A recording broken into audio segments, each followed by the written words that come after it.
My stepson Hunter thought the CEO title was his birthright. He fired me just 2 days after his mother, my wife, was lowered into the ground. He stood in the middle of my living room surrounded by his Ivy League friends and laughed as security escorted me out into the rain. He told me I was a relic. He told me the company needed a modern face. He thought he had won.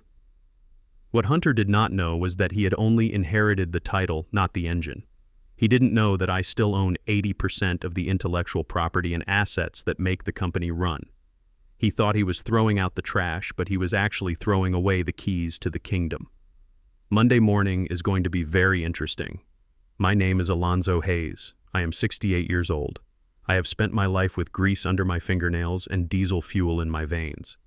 I built Hayes Global Logistics from a single rusted pickup truck into a transportation empire. I know every bolt in every engine of my fleet. But to my stepson Hunter and his wife Kylie, I was just the help that stuck around too long. Before I tell you how I taught them the most expensive lesson of their lives, let me know where you are watching from in the comments below. Hit like and subscribe if you have ever been underestimated by someone who has never worked a hard day in their life. The disrespect began before the dirt even hit the casket. It was a Tuesday in November, and Chicago was living up to its reputation. The wind cut across the cemetery like a razor carrying a freezing rain that soaked through my black wool coat. I stood by the open grave of Esther, the woman I had loved for 30 years. I did not feel the cold. I only felt the massive, gaping hole in my chest where my heart used to be. I wanted to stand there until the grave diggers finished. I wanted to make sure she was covered warm and safe. I owed her that respect. But Hunter had other plans. 50 yards away on the paved path, a black Mercedes SUV sat idling. The engine was running to keep the heater blasting. Through the tinted window I could see Hunter. He was not crying. He was not looking at his mother's coffin. He was looking at his phone, his thumbs flying across the screen. He hadn't even stepped out onto the grass because he didn't want to get mud on his $2,000 Italian loafers. I watched the window roll down just 2 inches. Hunter shouted at the foreman of the cemetery crew. "Hey, can we speed this up? I have a schedule to keep." The foreman looked at me embarrassed. I nodded slowly, giving him permission to continue. That was the first strike. Hunter treated his mother's burial like a logistics delay, a traffic jam he needed to clear so he could get back to his comfortable life. I walked over to the car as the crew began to shovel the earth. I tapped on the glass. Hunter rolled the window down halfway. He looked annoyed, not grieving. "Get in, Alonzo. You're soaking wet and you smell like wet dog. We need to get to the reception. The board members are waiting." I looked at him. This boy was 32 years old.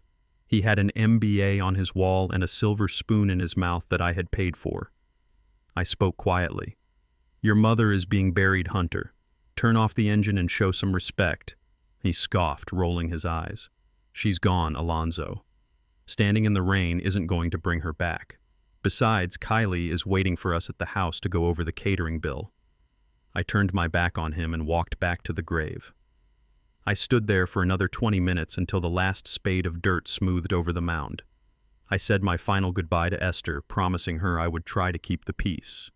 I didn't know then that peace was already impossible. The reception was held at our home, a sprawling estate in Lake Forest that Esther and I had bought 10 years ago. When I walked in dripping wet, it didn't feel like a house of mourning. It felt like a corporate mixer. The music was playing a little too loudly. The guests weren't family and neighbors. They were consultants, lawyers, and Hunter sycophants from the country club. They were drinking my vintage scotch and eating canapes, talking about stock prices and mergers. I went upstairs to change into a dry suit. When I came down, I tapped a spoon against a champagne glass. I wanted to thank everyone for coming. I wanted to tell them a story about how Esther used to handle the dispatch radio in the early days, how she kept the drivers awake with her jokes. "Ladies and gentlemen," I began, my voice raspy. Before I could get the second sentence out, Hunter stepped in front of me. He was wearing a suit that cost more than my first truck. He clapped his hands, cutting me off, stealing the room's attention. "Thank you all for being here," Hunter boomed, his voice practiced and smooth. "It is a sad day, but also a day of new beginnings. As per my mother's wishes and the board's ratification this morning, I am stepping into the role of CEO effective immediately." There was polite applause. I stood there stunned. We hadn't even read the will yet. But Hunter wasn't finished. He turned to me, a smile plastered on his face that didn't reach his cold blue eyes. "And we have to thank Alonzo for his decades of service." Hunter reached into his jacket pocket and pulled out a thick manila envelope. He held it out to me in front of everyone. It wasn't a gift. It was a prop. Alonzo, we know how hard you've worked, but the company is moving in a new digital direction. We think it is time for you to finally rest. Inside this envelope is a very generous severance package and your retirement papers. We call it the golden parachute. The room went deadly silent. This was a public execution. He was firing me at my wife's funeral reception. He was handing me a pink slip while I was still grieving. I looked at the envelope. I didn't take it. Hunter. I said, my voice low and dangerous. What is this? It's called progress, Alonzo, he whispered, leaning in close so only I could hear. You're a mechanic. You fix trucks. I run corporations. You don't fit the new image. Look at you. You're old. You're tired. And frankly, you're not the face of a tech-forward logistics firm. I looked around the room. I saw Kylie, his wife, smirking in the corner, sipping a martini. She gave a little wave. I realized then that this had been planned for months. They were just waiting for Esther to die. I took the envelope. I didn't open it. I knew what was inside. An insult. A check that they thought would buy my silence. Is that it? I asked. Not quite, Hunter said. He snapped his fingers. Two men in dark suits stepped forward from the hallway. They weren't my usual security team. I knew all my guards by name. I knew their wives and their kids. These men were strangers, muscles for hire. Since you're no longer an employee or an executive, Hunter said, his voice rising so the room could hear, I can't have you on the premises with access to sensitive company data. And since the deed to this house is transferred to me as the primary beneficiary, I'm going to have to ask you to leave. Leave, I repeated. This is my home. It was Hunter corrected. Now it's corporate housing for the CEO, which is me. You can pick up your personal effects from the office tomorrow. Security will escort you out. One of the guards stepped into my personal space. He put a hand on my elbow. It was a light touch, but the threat was heavy. I looked at Hunter. I looked at the boy I had raised since he was 10 years old, the boy I had taught to throw a baseball, the boy whose tuition I had paid. I didn't see a son. I saw a stranger. I pulled my arm away from the guard. I don't need help walking, I said. I straightened my tie. I looked Hunter dead in the eye. The room was so quiet you could hear the ice melting in the glasses. You are making a mistake, Hunter, I said calmly. Hunter laughed. A dry, arrogant sound. The only mistake was thinking you could stay in the big leagues forever, Alonzo. Go enjoy your retirement. Go fishing. Leave the business to the professionals. I nodded slowly. I gripped the envelope tightly in my hand. Careful, son, I said. That chair you are sitting in is hotter than you think, and the engine that drives this company, you don't have the key. I turned and walked to the front door. The guards followed me close like I was a criminal. Hunter called out behind me. Don't forget to leave your badge at the front desk tomorrow. I stepped out onto the porch. The rain was still falling. The door slammed shut behind me, locking with a heavy thud. I stood there for a moment looking at the closed door of the house I had paid for. I was 68 years old. I was wet, cold, and homeless. I had just been fired from the company I built with my bare hands. Most men would have broken down. Most men would have cried or banged on the door, but I am not most men. I walked down the long driveway toward the gate. I reached into my pocket and felt the cold metal of a flash drive I always kept with me. Hunter thought he had taken everything. He thought the company was just trucks and buildings and bank accounts.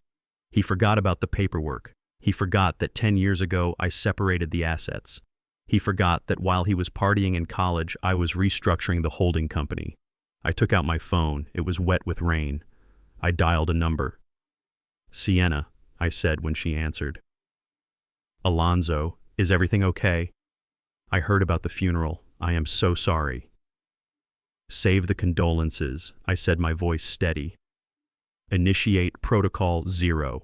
There was a pause on the line. Then the sharp voice of my lawyer cut through the static. Are you sure, Alonzo? Once we start this, there is no going back. It will cripple the operating company. I looked back at the mansion. I could see the silhouette of Hunter in the window raising a glass of my scotch. I am sure, I said. He wants to play CEO. Let's see how he drives a car with no engine. I hung up the phone and walked into the dark.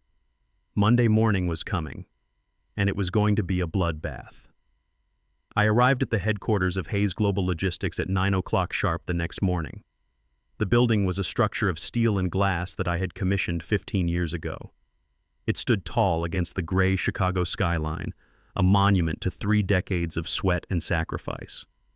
I parked my black sedan in the visitor lot because I knew my reserved spot right next to the front doors would already be taken. I walked up the concrete steps, feeling the weight of the morning wind against my chest. I reached for the door handle, the same brass handle I had polished myself when the janitorial staff was short-handed, but it felt cold and foreign today. I walked into the lobby. The smell hit me first. For years, this lobby had smelled of lemon polish and fresh coffee, a welcoming scent that told our drivers they were home. Now it smelled of something sterile like ozone and expensive, soulless perfume. I walked toward the security turnstiles. I pulled my badge from my pocket. It was worn at the edges, a testament to how many times I had swiped it to come in early and leave late. I held it up to the scanner. Usually the machine would let out a cheerful chirp and the light would turn green. Today it let out a harsh, low buzz. The light flashed angry red. Access denied. I tried again. Buzz. Red light. I looked at the small screen. It did not say error. It said card deactivated. "Excuse me, sir," a voice called out from the reception desk. "You cannot be in this area without a pass." I turned to look at the desk. The old receptionist, Mrs. Higgins, who always had a jar of candy for the drivers and knew every employee's birthday, was gone. In her place sat a young woman I did not recognize. She was looking at me over the rim of her designer glasses, her fingers hovering over a sleek white keyboard. She looked bored and slightly annoyed that I was interrupting her morning scroll through social media. "I am Alonzo Hayes," I said, keeping my voice level. "I founded this company. I am here to collect my personal effects." She typed something into her computer and frowned. "I do not have an Alonzo Hayes in the active employee directory. You will have to wait over there by the wall while I call executive management to verify your story." She pointed to a sleek, uncomfortable-looking bench that had replaced the leather armchairs I had bought. I stood my ground. "Verify my story." The audacity was breathtaking. I looked up at the wall behind her. The large oil painting of the first truck I ever bought, a beat-up 1980 Ford, was gone. In its place was a giant neon sign that simply said, "Disrupt," in bright pink letters. This was not my company anymore. It was a playground for children who had never changed a tire in their lives. I waited. 5 minutes passed, then 10. Employees walked by people I had hired, people whose mortgages I had helped pay. They looked at the floor. They looked at their phones. They looked anywhere but at me. Fear is a powerful silencer. Hunter had clearly made an example of anyone who showed loyalty to the old regime. Finally, the elevator doors pinged open. It was not Hunter who stepped out. It was Kylie. She was wearing a white power suit that cost more than my father made in a lifetime. She walked across the marble floor, her high heels clicking a sharp, aggressive rhythm. She was not carrying a clipboard or a file. She was carrying a cardboard box. A simple brown beat-up cardboard box. She stopped 5 feet away from me. She did not say hello. She did not offer condolences for her mother-in-law. She looked at me with a mixture of pity and disgust, as if I were a stain on her pristine white carpet. "We anticipated you might show up, Alonzo," Kylie said, her voice dripping with fake sweetness. "So I took the liberty of packing up your office myself. We could not have you wandering the halls disrupting the workflow. We are very busy pivoting to the new model." She held the box out, but she did not hand it to me. She let it drop. The box hit the floor with a heavy thud. The sound echoed in the silent lobby. I heard the distinct crack of glass breaking inside. "Oops," Kylie said, covering her mouth with a manicured hand. Her eyes were dancing with malice. My hands slipped. "That box was so heavy. I do not know why you kept so much junk in a C-suite office. It really cluttered the aesthetic we are going for." I looked down at the box. Lying on top, half spilled out, was a framed photograph. It was the picture of Esther and me on the day we opened our first warehouse. We were covered in dust, tired but smiling like we owned the world. The glass over Esther's face was shattered. A jagged crack ran right through her smile. I slowly bent down. My knees ached, but I did not let show. I picked up the photograph. I brushed the glass shards off Esther's face with my thumb. "This is not junk, Kylie," I said softly. "This is history. History does not pay the bills, Alonzo." She snapped, her mask slipping. We are rebranding. We are getting rid of the old, dusty blue-collar image. And that includes you and your sentimental trash. Look at this place. She gestured widely to the lobby. We are going to paint it all white, minimalist, clean, no more grease, no more old men telling war stories about the good old days. She kicked the box slightly with the toe of her shoe. Take your debris and go, Alonzo. Security will be here in 2 minutes to escort you off the property for trespassing. I stood up, holding the broken picture frame against my chest. I looked at this woman who had married my stepson. She was hollow. She was all surface and no depth. She thought power was about furniture and logos. She had no idea that power was about leverage. I will go, I said. But remember this, Kylie, you can paint over the walls, but you cannot paint over the foundation. And I laid the foundation. Before she could answer, the automatic doors slid open behind me. Hunter walked in. He was flanked by 2 security guards. He looked fresh, rested, and arrogant. He saw the box on the floor and smirked. I see Kylie handled the trash, Hunter said. Good. But there is one more thing, Alonzo. He held out his hand, palm up. The keys, he said. I looked at him. Which keys? The company car, Hunter said. The Lincoln. It is a company asset, and since you are no longer an officer of the company, you cannot drive it. Also the phone. The one I know you have in your pocket. The bill is paid by Hayes Global. Hand it over. This was petty. He wanted to strip me of everything. He wanted to leave me on the curb with a box of broken glass, unable to drive, unable to call for a ride. He wanted to see me broken. I reached into my pocket. I pulled out the keys to the Lincoln Town car. I had driven that car for 8 years. It had over 200,000 miles on it. I loved that car. I dropped the keys into his hand. Then I took out the phone. I had already wiped the data the night before thanks to Protocol Zero. It was just a piece of plastic and glass now. I placed it in his hand on top of the keys. Is that everything I asked? Or do you want the shirt off my back too? Hunter laughed, closing his fist around the keys. Keep the shirt, old man. You are going to need it. It is cold out there in the real world. He turned to the security guards. Make sure he walks off the property. If he stops, if he looks back, arrest him. I bent down and picked up the cardboard box. It was heavy with the weight of 30 years of memories. I held it with one arm. I held the broken picture of Esther with the other. I turned my back on Hunter and Kylie. I walked toward the door. The young receptionist watched me go, her mouth slightly open. I walked past the security guards. One of them, a man named Mike, who I had hired 5 years ago, looked like he wanted to say something. I saw the shame in his eyes. I gave him a small nod, letting him know I did not blame him. He had a family to feed. I stepped out into the biting wind. The door slid shut behind me. I was standing on the sidewalk. My car was in the lot, but it was not mine anymore. My office was gone. My title was gone. I began to walk. I did not look for a taxi. I just walked. The box dug into my side. The wind stung my eyes, but as I walked away from the glass tower I had built, I did not feel defeated. I felt lighter. They had taken the trappings of power. They had taken the symbols, but they had not taken the source. I walked 2 blocks to a small diner where I knew the coffee was hot and the owner knew my name. I sat down in a booth and placed the box on the seat opposite me. I asked the waitress for a black coffee and a quarter for the payphone in the back. Hunter and Kylie thought they had erased me. They thought that by taking my badge and my car they had deleted Alonzo Hayes. They were about to find out that you cannot delete the man who wrote the code. I drank the coffee. It tasted better than the fancy espresso in the new lobby. I looked at the broken picture of Esther.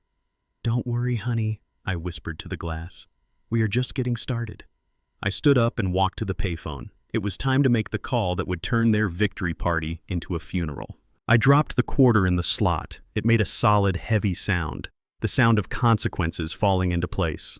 Monday was over. The erasure was complete. Now it was time for the rewrite. I sat on the edge of the sagging mattress and listened to the sounds of my new reality.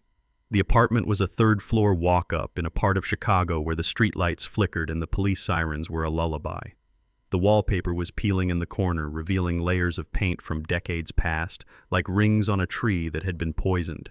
It was a 1-bedroom unit with a kitchenette that smelled permanently of boiled cabbage and stale cigarettes. It was a far cry from the 10,000-square-foot mansion in Lake Forest with its heated floors and views of the lake. But as I looked around the cramped space, I did not feel fear. I felt a strange sense of familiarity. This was where I had started.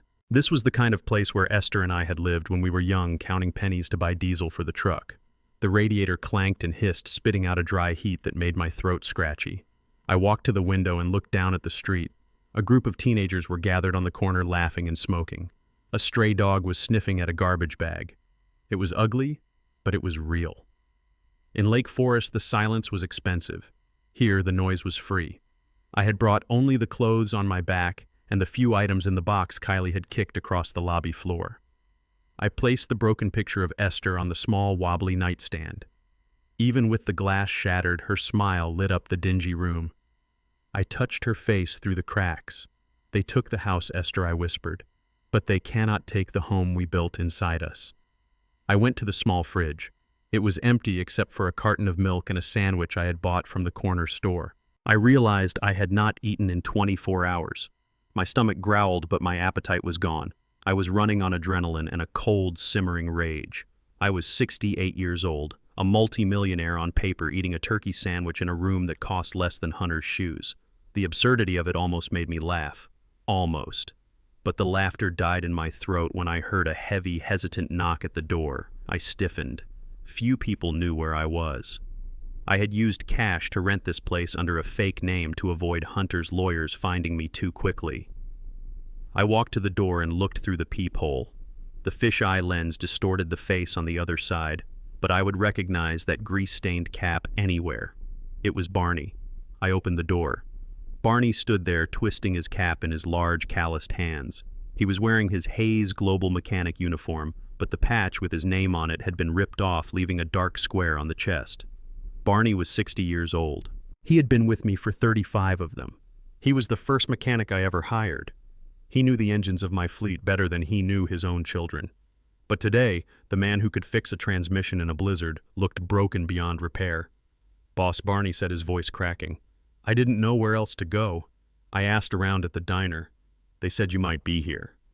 "Come in, Barney," I said, stepping aside. "I don't have much to offer, but I have a chair." Barney walked in, looking around the small apartment with sad, tired eyes. He didn't judge. He just sat heavily on the cheap wooden chair by the window. He looked down at his work boots, which were scuffed and worn. "They fired me. Alonzo," Barney said softly. The words hung in the air like smoke. I knew Hunter was cleaning house, but I thought he would have the sense to keep the head of maintenance. You cannot run a logistics company without the man who keeps the wheels turning. Why, I asked. "Did they give a reason?" Barney let out a bitter laugh. He reached into his pocket and pulled out a crumpled piece of paper. He smoothed it out on his knee. It was a termination notice. The reason listed was inability to adapt to new technological standards.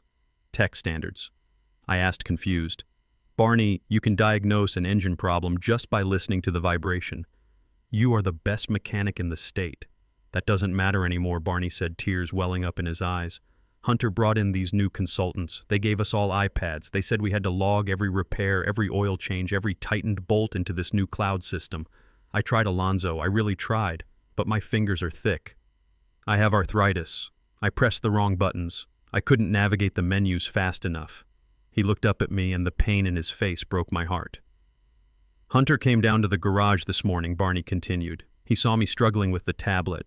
He didn't ask about the truck I had just fixed in record time. He just looked at the tablet. He laughed Alonzo. He laughed at me. He told his assistant, 'Get rid of these dinosaurs. If they can't swipe a screen, they can't work for Hayes.'" Dinosaurs. I repeated the word, tasting like bile in my mouth. "It wasn't just me," Barney said, a tear finally escaping and rolling down his cheek into his gray beard. "He fired the whole senior crew. Old Tom, Big Mike, even Sally from dispatch. Anyone over 50. Anyone who didn't look like they belonged in a Silicon Valley startup. He fired us on the spot. No severance, no notice. He said since we couldn't use the new system we were in, breach of contract."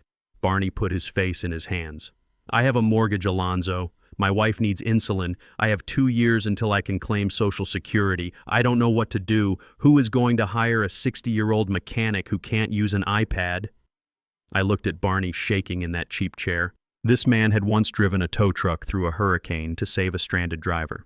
He had worked double shifts without complaining when we were close to bankruptcy in the 90s. He was the backbone of the company, and Hunter had discarded him like a used oil filter because he didn't fit the aesthetic. This was not just business anymore. This was a crime against decency. Hunter wasn't just stealing my company. He was destroying the lives of the people who built it. He was erasing the human history of Hayes Global and replacing it with an algorithm. I stood up. The coldness in my chest was replaced by a fire, a white-hot inferno of protective rage. I walked over to Barney and put a hand on his shoulder. His jacket smelled of diesel and old sweat, the smell of honest work. "Listen to me, Barney," I said, my voice firm. "You go home to your wife. You tell her that Alonzo said everything is going to be fine. You tell her the insurance is not going to lapse." But how, Barney asked, looking up. "You're out too, boss. You're in this dump. You can't help us." I smiled a grim, tight smile. "I am down, Barney. But I am not out. And I am definitely not broke. Hunter thinks he took my power because he took my chair. He forgot that I own the building the chair sits in." I went to the nightstand and picked up the prepaid burner phone I had bought at the corner store. I dialed a number I had memorized long ago.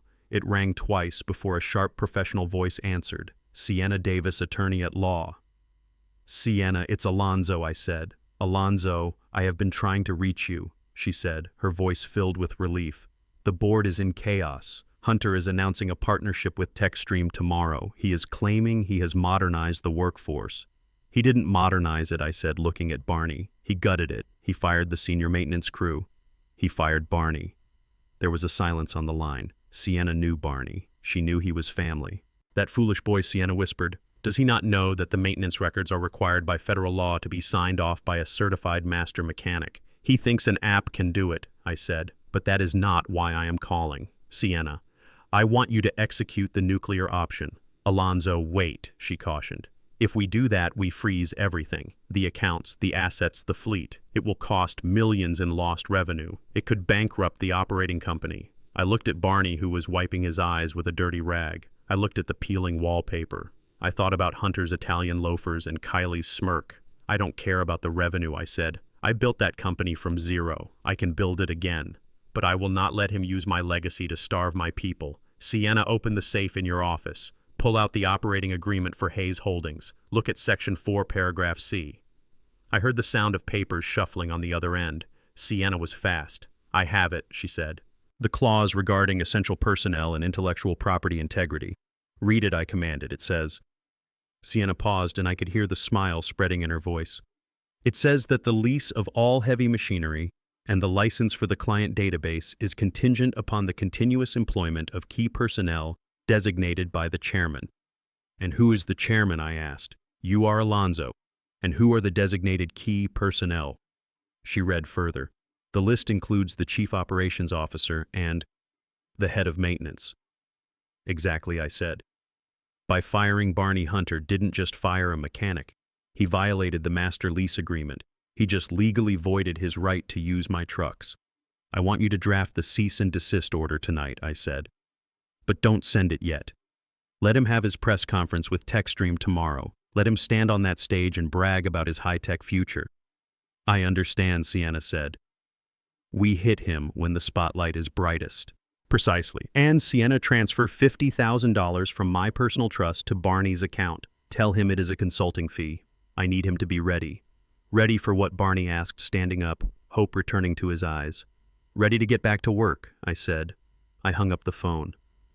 Outside the sirens wailed, but they didn't sound like a lullaby anymore. They sounded like a warning. Hunter wanted a war between the old and the new. He wanted to crush the dinosaurs. He was about to learn that T-Rex was a dinosaur too, and it had a bite that could snap a Mercedes in half. "Go home, Barney," I said. "Get some sleep." Monday was hard, but Tuesday is going to be historic. Barney nodded, put his cap back on, and walked out the door. I locked it behind him. I walked to the window and looked out at the city. The wind rattled the glass, but I didn't feel the chill. I felt the engine humming. The purge was over. The counterattack had begun. The next morning, I sat in my cramped kitchen and watched the world change through the cracked screen of my prepaid smartphone. I had created a fake profile to monitor the company's social media accounts. Hunter was live streaming. He was walking through the executive suite of Hayes Global. The walls I had painted a sensible beige were now a jarring bright orange. The mahogany desk where I had signed checks for 30 years was gone. In its place stood a glass table that looked like it would shatter if you put a heavy work boot on it. Hunter held the camera high, angling it to show off his tailored suit and the view of the city. He was talking fast, using words that meant nothing: synergy, paradigm shift, disruption. He walked past the open door of the conference room. I saw the faces of the new hires. They were young. They were terrified. They were looking at him not with respect but with confusion. Then my phone buzzed with an incoming call. The screen flashed the name Hunter. He was calling me while live streaming. He wanted an audience for his victory lap. I debated letting it go to voicemail, but I knew he would just keep calling. I slid my thumb across the screen. Alonzo Hunter shouted into the phone. The background noise on his end was loud. "I hope you are watching the feed. We are about to make history." "I am watching, Hunter," I said. "You painted the walls orange. It looks like a prison cafeteria." Hunter laughed. "That is the color of innovation, old man. But listen, I am calling to give you a heads up. In 1 hour I am signing the exclusive partnership with TechStream. We are going to be the first fully automated logistics fleet in the Midwest. No more grease monkeys, no more paper logs, just pure data." I leaned back in my rickety chair. TechStream. I knew them well. Their CEO was a shark named Julian. He had tried to pitch me his software 5 years ago. I had read his contract. It was a vampire deal. It sucked the life out of the service provider and gave all the control to the software company. "Be careful, Hunter," I said quietly. "TechStream demands 99% uptime. If a single truck breaks down and delays a shipment, the penalties are severe." Hunter scoffed. "That is old thinking, Alonzo. That is why you are out and I am in. With their algorithms, trucks won't break down. It is called predictive maintenance. Welcome to Industry 4.0. You should look it up if you can figure out how to use Google." He hung up before I could answer. He wanted the last word. He wanted to feel like the smartest man in the room. He did not realize that by insulting me, he was blinding himself to the cliff he was walking toward. I switched off the phone and turned on the small television I had found at a pawn shop. It was time for the main event. The local business news channel was covering the signing ceremony live. They called it the merger of the century for Chicago transport. The camera cut to the ballroom of the Ritz-Carlton. It was filled with reporters and photographers. Hunter stood on a raised platform next to Julian from TechStream. Julian looked like a predator who had just spotted a wounded gazelle. He was smiling, but his eyes were cold. Kylie was there too, standing just behind Hunter. She was wearing a dress that sparkled under the lights, looking at the cameras, desperate for fame. On the table in front of them sat 2 thick leather binders, the contracts. I sat forward, my eyes fixed on the screen. This was the moment. This was the trap I had set years ago without even knowing it. When I had rejected TechStream back then, I had drafted a counter-proposal. I had created a standard for fleet maintenance that was so high, so rigorous, that only a team of master mechanics could meet it. I had filed that standard as the Hayes Protocol. When Hunter fired Barney and the senior crew, he destroyed the only team capable of executing the Hayes Protocol. But here was the trick. I knew Julian. I knew he was lazy. He would use the template from our previous negotiations because he thought I was a genius at operations. He would include the Hayes Protocol in the appendix because he wanted to guarantee quality. Hunter picked up a gold pen. He looked at the cameras. He flashed his teeth. He did not open the binder. He did not read the fine print. He did not turn to Appendix C subsection 4. If he had, he would have seen the clause. It stated that any failure to maintain the fleet according to the certified Hayes Protocol would result in immediate default. It stated that in the event of default, the software provider could seize the assets of the operating company to cover the losses. Hunter signed his name with a flourish. He signed it big and bold. He was signing his own death warrant. Julian signed next. I saw the look in Julian's eyes. He knew. He knew Hunter was an amateur. He knew he was signing a deal with a man who had just fired his entire support system. Julian was not partnering with Hayes Global. He was preparing to eat it alive. The room erupted in applause. Flashbulbs popped like lightning. Hunter hugged Kylie. They looked like royalty. They looked invincible. I watched as Hunter shook Julian's hand. The microphone picked up Hunter's voice. "To the future," Hunter said. To the future, Julian replied. I turned off the TV. The screen went black, and I saw my own reflection in the glass. I was not smiling. I was not cheering. My face was a mask of cold resolve. Hunter had just promised a 99% uptime guarantee, using a fleet of trucks that were due for their quarterly overhaul next week. He had promised this while firing the only men who knew how to overhaul them. He had signed a contract that demanded certified expert maintenance right after banning the experts from the building. He thought he was entering the digital age. In reality, he had just walked into a buzzsaw. I stood up and walked to the window. The sky was dark heavy with another storm. It was fitting. The storm outside was nothing compared to the one that was about to hit Hunter's desk. I picked up my phone and sent a single text message to Barney. It is done. Get the boys ready. Barney replied instantly. We are ready, boss. I looked back at the blank TV screen.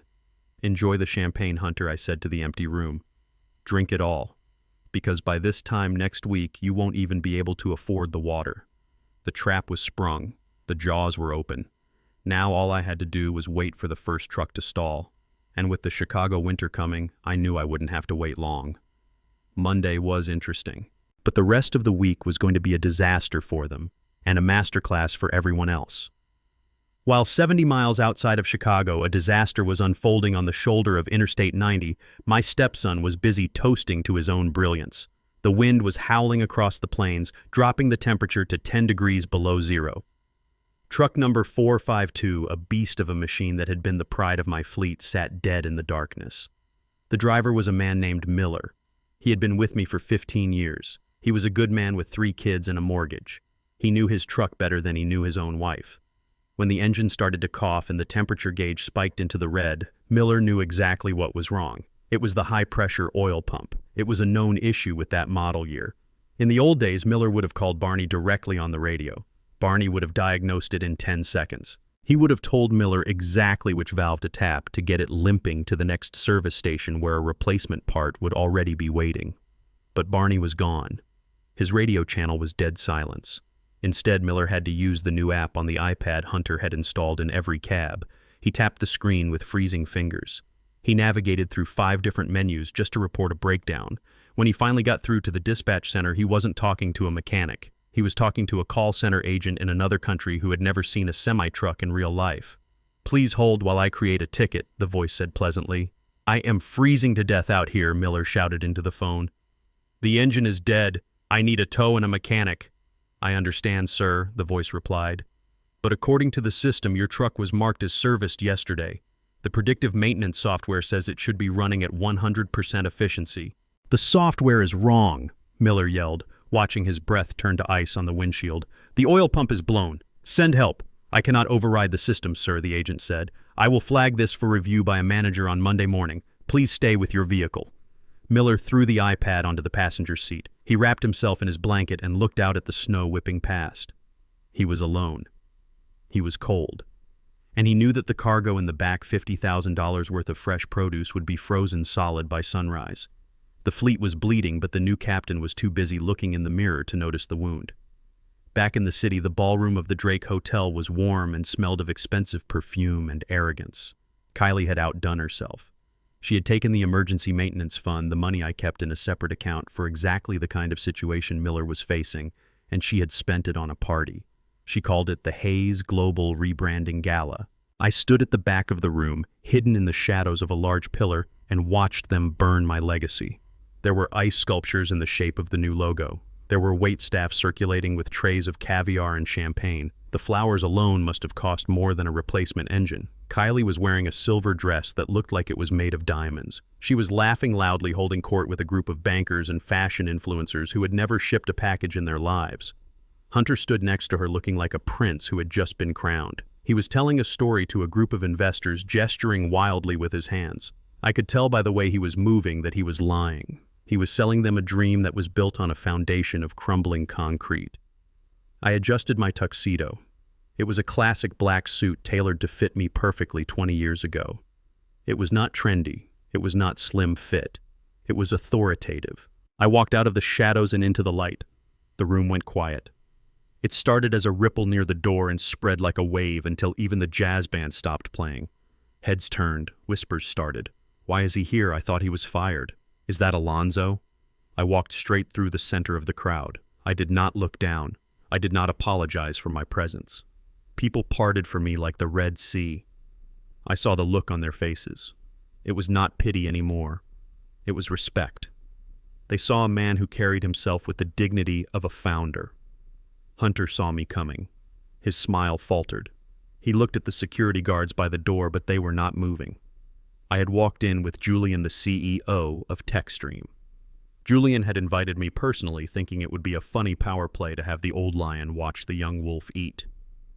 Julian did not know that the old lion still had teeth. I stopped right in front of Hunter and Kylie. Up close, I could see the sweat beading on Hunter's forehead despite the air conditioning. "What are you doing here, Alonzo?" Hunter hissed, keeping his voice low so the investors wouldn't hear. "You are not on the list." I smiled. It was a cold smile. Julian insisted I said, my voice deep and steady. He wanted me to see the future of logistics. Kylie stepped forward. She looked at my tuxedo and sneered. "You look like a waiter, Alonzo. Did you come to bus tables because we are fully staffed?" I looked at Kylie. I looked at the diamond bracelet on her wrist. I knew exactly how much it cost because I knew exactly how much was in the maintenance fund she had raided. "That is a lovely bracelet, Kylie," I said. "It cost the same as 3 transmission rebuilds. I hope it is worth it when the invoices start coming due." Kylie turned pale. She didn't know I knew about the fund. Hunter stepped between us, trying to puff out his chest. "Get out," he whispered violently. "Get out before I have you thrown out. You are ruining the vibe. I am not the one ruining anything, Hunter," I said. I leaned in close to his ear. The music started up again, covering our conversation, but I made sure he heard every word. Right now, truck 452 is sitting dead on Interstate 90. The driver is freezing. The load is destroyed. Hunter rolled his eyes. "Stop with the drama, Alonzo. The system shows green across the board. The system is a screen," I said. "The reality is oil and steel. You have a leak, Hunter. Not a metaphorical one, a literal one. The high-pressure valve on the entire fleet of 2018 models is faulty. I had a schedule to replace them starting Monday, but you fired the team that was going to do it." Hunter laughed. He actually laughed. "You are trying to scare me. You are jealous because I am the CEO and you are nothing. Go home, old man. Go home and watch TV." I stepped back. I looked at him with genuine pity. "I am going home, Hunter. Home. But you should check your phone. The driver just called the state police to rescue him because your dispatch center left him to die. When the police report hits the news tomorrow, remember this moment. Remember that I told you there was a leak and you chose to buy ice sculptures instead of patches." I turned and walked away. I did not stay for the food. I did not stay for the speeches. I walked out of the ballroom past the confused security guards and out into the cold Chicago night. As I waited for my ride, I checked my phone. I had received a text from Barney. "Truck 452 is down. Miller is safe. The cops got him. But the load is gone. And Alonzo. 3 more drivers just reported check engine lights." I looked back at the hotel. I could see the lights of the party shining through the windows. They were celebrating inside a burning building. The oil leak had started. It started small, just a drop on the highway. But by morning, it would be a flood that would wash away everything Hunter thought he owned. I got into the taxi. To the south side, I told the driver. Monday was interesting, Tuesday was a tragedy, but Wednesday was going to be Judgment Day. By Thursday morning, the panic in the executive suite had reached a fever pitch. Truck number 452 was just the beginning. By noon, 3 more trucks had stalled on their routes due to the same high-pressure oil pump failure. The cargo was rotting in trailers all over the Midwest. The clients were screaming on the phones. TechStream was sending threatening emails about breach of contract and service-level agreements. Hunter was drowning. He sat in my old leather chair, which he had not yet managed to replace, and stared at the financial reports on his computer screen. He was looking for a miracle. He was looking for cash to pay for emergency repairs because he had already spent the maintenance reserve on flowers and champagne. That was when he found it. I knew he would find it eventually. I had practically left the breadcrumbs for him. Hunter was digging through the automated payment history of the last 10 years, trying to see where the money was going. He saw a recurring monthly transfer of $50,000 going to an entity listed as Hayes Intellectual Properties, LLC. To a mind like Hunter's, a mind that was trained to look for shortcuts and scams. This did not look like a legitimate business expense. It looked like a smoking gun. I can imagine the smile spreading across his sweaty face. He did not bother to check the corporate registry. He did not bother to ask the legal department for the founding documents of Hayes YP. He just saw money leaving the company and going into an account that he did not control. He assumed it was a slush fund. He assumed that I, the old mechanic from the South Side, had been skimming off the top for decades. He thought he had found the leverage he needed to destroy me. He thought he had found the reason why the company was cash poor. He did not realize that Hayes YP was the entity that owned the patents for the logistics software he was currently failing to operate.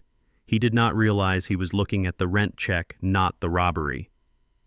But Hunter did not care about facts. He cared about narratives, and he had just found a narrative that could turn him from an incompetent CEO into a hero who exposed corruption. He picked up the phone. He did not call the company general counsel because he knew they were loyal to the truth. He called a man named Sterling. Sterling was a lawyer who specialized in destruction. He was the kind of man you hired when you wanted to bury someone so deep they would never see the sun again. I heard about the meeting from a janitor who was still on the payroll. Hunter and Sterling spent 4 hours in the conference room. They drafted a complaint that painted me as a mastermind criminal. They alleged that I had embezzled millions of dollars through shell companies. They alleged that the reason the trucks were breaking down was not because of Hunter's negligence, but because I had been siphoning off maintenance funds for my own retirement. It was a beautiful lie. It was perfect in its construction. It took all of Hunter's failures and pinned them on my supposed greed. Hunter wanted blood. He told Sterling that he did not just want a lawsuit. He wanted an arrest. He wanted the world to see Alonzo Hayes in handcuffs. He wanted to humiliate me the way he felt humiliated by the breakdown of his fleet. He wanted to wipe out my legacy so completely that history would only remember me as a thief.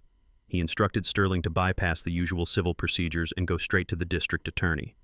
He used his family's connections and the prestige of the Hayes name to fast-track the warrant. He spun a story about flight risk. He told them I was planning to leave the country with the stolen millions. I was sitting in my apartment when the news broke. My phone buzzed with an alert. A business blog had leaked the story. The headline read, "Former Hayes Global Chairman Accused of Massive Embezzlement Scheme." I read the article calmly. It quoted anonymous sources close to the investigation. It detailed the transfers to Hayes YP as evidence of a long-running fraud. It said that Hunter Whitmore, the brave young CEO, had uncovered the rot at the heart of the company. I put the phone down. I looked around my small, dingy apartment. If I had stolen millions, I was certainly doing a terrible job of enjoying it. I looked at the peeling paint. I looked at the single bulb hanging from the ceiling. Hunter really believed that I was a criminal. He could not conceive of a world where a man works hard and structures his business legally. He projected his own greed onto me. He thought everyone was a thief because he was a thief. He had stolen my company, so he assumed I must have stolen his money.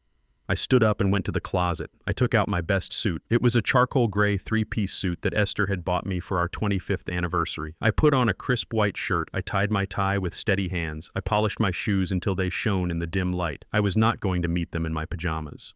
I was not going to look like the tired old man they wanted me to be. I was going to look like the chairman. The sun had set and the street lights were casting long orange shadows on the walls. I sat in the wooden chair facing the door. I placed my hands on my knees. I waited. I knew how these things worked. They would not come during the day. They wanted the spectacle of a night raid. They wanted the blue lights flashing in the dark to scare the neighbors. At 9 o'clock, I heard the sirens. They started as a wail in the distance and grew louder until they filled the small room. I stood up and walked to the window. 2 squad cars had pulled up to the curb. A black unmarked sedan pulled up behind them. I saw Hunter get out of the sedan. He was wearing a trench coat standing next to a man I assumed was Sterling. He wanted to watch. He wanted to see the takedown with his own eyes. I heard the heavy footsteps on the stairs. They were not being quiet. They wanted everyone in the building to know that a dangerous criminal was being apprehended. Boom, boom, boom. The boots hit the landing. Police, open up. The shout shook the thin doorframe. I did not make them break it down. I did not want my landlord to have to pay for repairs. I walked to the door and unlocked it. I turned the handle and swung it open. 3 officers stood there. Their hands were on their holsters. They looked tense, ready for a fight. They saw a 68-year-old man in an impeccable suit standing tall and calm. They hesitated for a fraction of a second. "Alonzo Hayes," the lead officer asked. "I am Alonzo Hayes," I said. My voice was steady. It did not tremble. "You are under arrest for embezzlement, grand larceny, and corporate fraud," the officer said. He pulled a pair of handcuffs from his belt. "Turn around and place your hands behind your back." I turned around slowly. I felt the cold steel of the cuffs click around my wrists. They were tight, but I did not complain. I kept my head high. As they led me out into the hallway, my neighbors were peeking out of their doors. Mrs. Gable from 3B was covering her mouth with her hand. The young couple from 3A looked terrified. "It is all right," I told them as I walked past. "It is just a misunderstanding. Go back to sleep." They marched me down the stairs and out onto the street. The cold wind hit my face, but the adrenaline kept me warm. The blue and red lights were blinding. A small crowd had gathered, and there, standing by the hood of the black sedan, was Hunter. He was smiling. It was a wide, victorious smile. He held up his phone and took a picture of me in handcuffs. "Smile for the camera, Alonzo," he called out. "This is going to be the cover of Forbes, the rise and fall of a thief." I stopped for a moment. The officer tried to push me forward, but I planted my feet. I looked straight at Hunter. I looked past the arrogance and the expensive coat. I looked right into his soul. "You think you have won, Hunter?" I said, loud enough for him to hear over the sirens. "You think this is the end? But you just handed me the microphone, and when I speak, the whole world is going to hear the truth." Hunter laughed. He waved his hand dismissively. "Take him away, boys. I have a company to save from his mess." The officer pushed my head down and guided me into the back of the squad car. The door slammed shut. The cage separated me from the world. I leaned back against the hard plastic seat. I closed my eyes. Hunter had taken the bait. He had escalated the conflict to a criminal level. He had brought the police and the courts into our dispute. He did not know it yet, but he had just activated the final phase of my plan. By arresting me, he had given me the platform to reveal the true ownership of Hayes Global in a court of law. He had just sued the landlord for entering his own building. The car pulled away. I watched Hunter through the rear window. He was shaking hands with Sterling, celebrating his victory. He looked happy. It was the last time I would ever see him smile. Monday was interesting. Tuesday was a tragedy. Wednesday was judgment. But tonight was the sacrifice. And tomorrow I would rise. The holding cell at the Chicago Central Precinct smelled of bleach and dried sweat.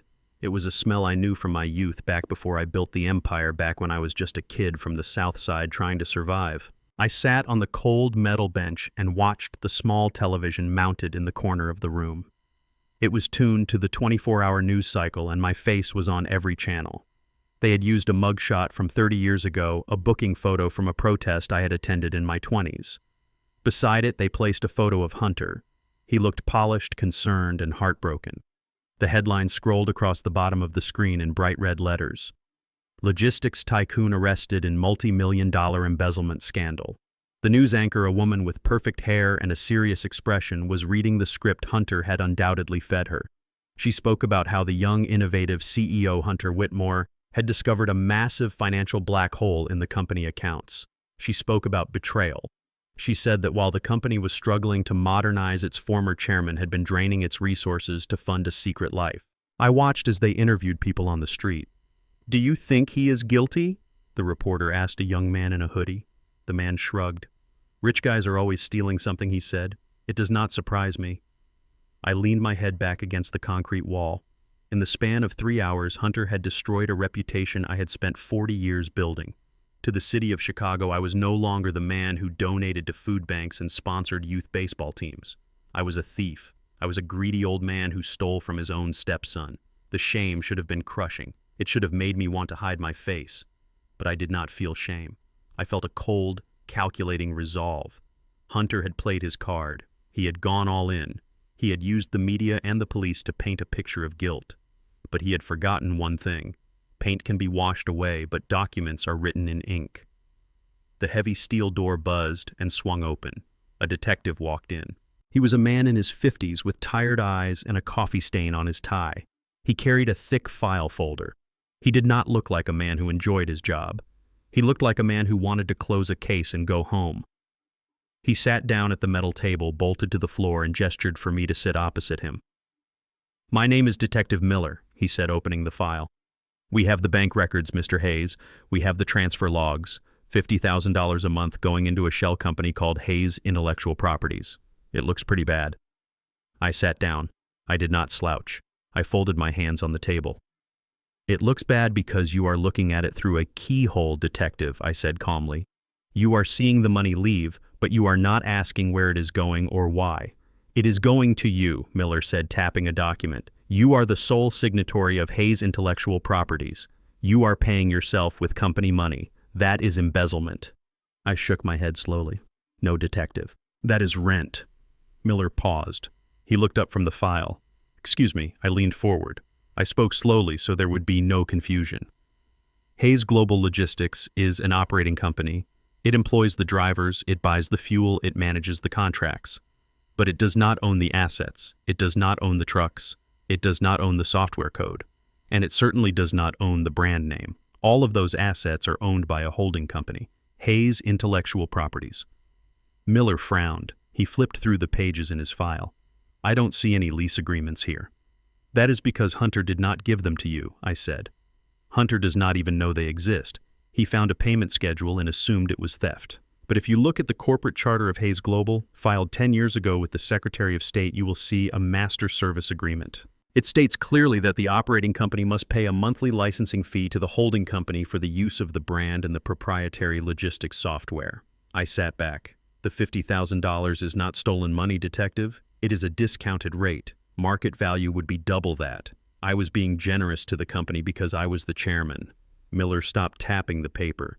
He looked at me, then back at the file. He was starting to see the cracks in the story. He was a seasoned cop. He knew the difference between a criminal and a businessman. If this is true, Miller said slowly, then there is no crime. It is just a business dispute. It is not even a dispute, I corrected him. It is a contractual obligation. And by stopping those payments and by having me arrested for collecting them, Hunter has just triggered a default clause. The door opened again. This time it was not a guard. It was the precinct captain. I recognized him, Captain Reynolds. We had served on a charity board together 5 years ago. He looked at me, then at the detective, then at the file on the table. Alonzo Reynolds said, his voice heavy with confusion. What in the hell is going on? I get a call from the district attorney saying you are the Bernie Madoff of the trucking industry. Then I come down here and see you sitting here like you are running a board meeting. I smiled at Reynolds. It was a genuine smile this time. Hello, Captain, I said. Your detective here is just realizing that he has been used as a pawn in a corporate takeover attempt. I explained the situation again. I told them about the holding company. I told them about the software ownership. I told them about the payments. As I spoke, I saw the realization dawn on Reynolds' face. He was a smart man. He realized that his department had been manipulated by a vindictive stepson to settle a family score. So let me get this straight, Reynolds said, leaning against the wall. You are not stealing money. You are the landlord, and the tenant just called the cops on you for collecting the rent. That is an accurate summary, I said. Reynolds looked at Miller. Check the Secretary of State database. Verify the holding company ownership. Now. Miller scrambled to his laptop. The room was silent for 2 minutes. The only sound was the clicking of keys and the hum of the ventilation system. Then Miller stopped typing. He looked up, his face pale. He is right, Captain. Hayes. Intellectual Properties is a registered LLC. Alonzo Hayes is the owner. The master service agreement is listed in the public filings. It is all legal. Reynolds let out a long breath. He rubbed his temples. He looked angry. Not at me, but at the situation. That little son of a Reynolds muttered. He played us. He wanted a perp walk. He wanted the photo op. I stood up. The handcuffs were still chafing my wrists. He wanted to destroy me, Captain, I said. But he just handed me the weapon I needed. By arresting me, you have created a public record of the dispute. You have validated the existence of the holding company. Reynolds walked over and unlocked the handcuffs himself. The metal clicked open and the blood rushed back into my hands. I am sorry, Alonzo, Reynolds said. We were acting on a warrant sworn by the CEO. We had to bring you in. I rubbed my wrists. I understand. You were doing your job. But now I need you to do me a favor. Reynolds looked wary. What kind of favor? Release me, I said. But do not announce it. Do not call the press. Let the media run with the story that I am in jail. Let Hunter believe that I am rotting in this cell all weekend. Why, Miller asked. Why would you want people to think you are a criminal? Because I said, walking to the mirror on the wall to straighten my tie. Monday is the shareholder meeting. Hunter is going to walk into that room thinking he has won. He is going to be arrogant. He is going to be unprepared. I want him to feel the full weight of his victory before I pull the rug out from under him. Reynolds looked at me for a long moment. He saw the fire in my eyes. He knew that this was not just about business anymore. This was about justice. "We can release you on your own recognizance pending further investigation," Reynolds said carefully. "If you happen to slip out the back door and avoid the reporters, that is not something I can control." "Thank you, Captain," I said. I gathered my things, my wallet, my watch, the keys to the apartment I was renting. I signed the release paperwork with a steady hand. As I walked toward the back exit, Detective Miller called out to me. "Mr. Hayes," he said. "One question. If you own the software and Hunter just arrested you for collecting payment on it, what happens to the software now?" I stopped and looked back. "The contract says that in the event of a hostile legal action against the owner, the license is revoked immediately," I said. Miller's eyes widened. "You mean..." "I mean that the entire Hayes Global fleet is currently running on pirated software," I said. "And come Monday morning, I am going to turn it off." I walked out into the alleyway behind the precinct. The night air was crisp and cold. The city was asleep, unaware of the bomb that was ticking down. Hunter was probably popping champagne right now. He was probably toasting to my demise. He did not know that he had just locked himself in a cage with a tiger, and he had thrown away the key. I pulled my coat tight around me and began the long walk back to my apartment. I had 48 hours to prepare. I had 48 hours to gather the final pieces of evidence. I had 48 hours to let the world believe the lie so that the truth would shine even brighter when I revealed it.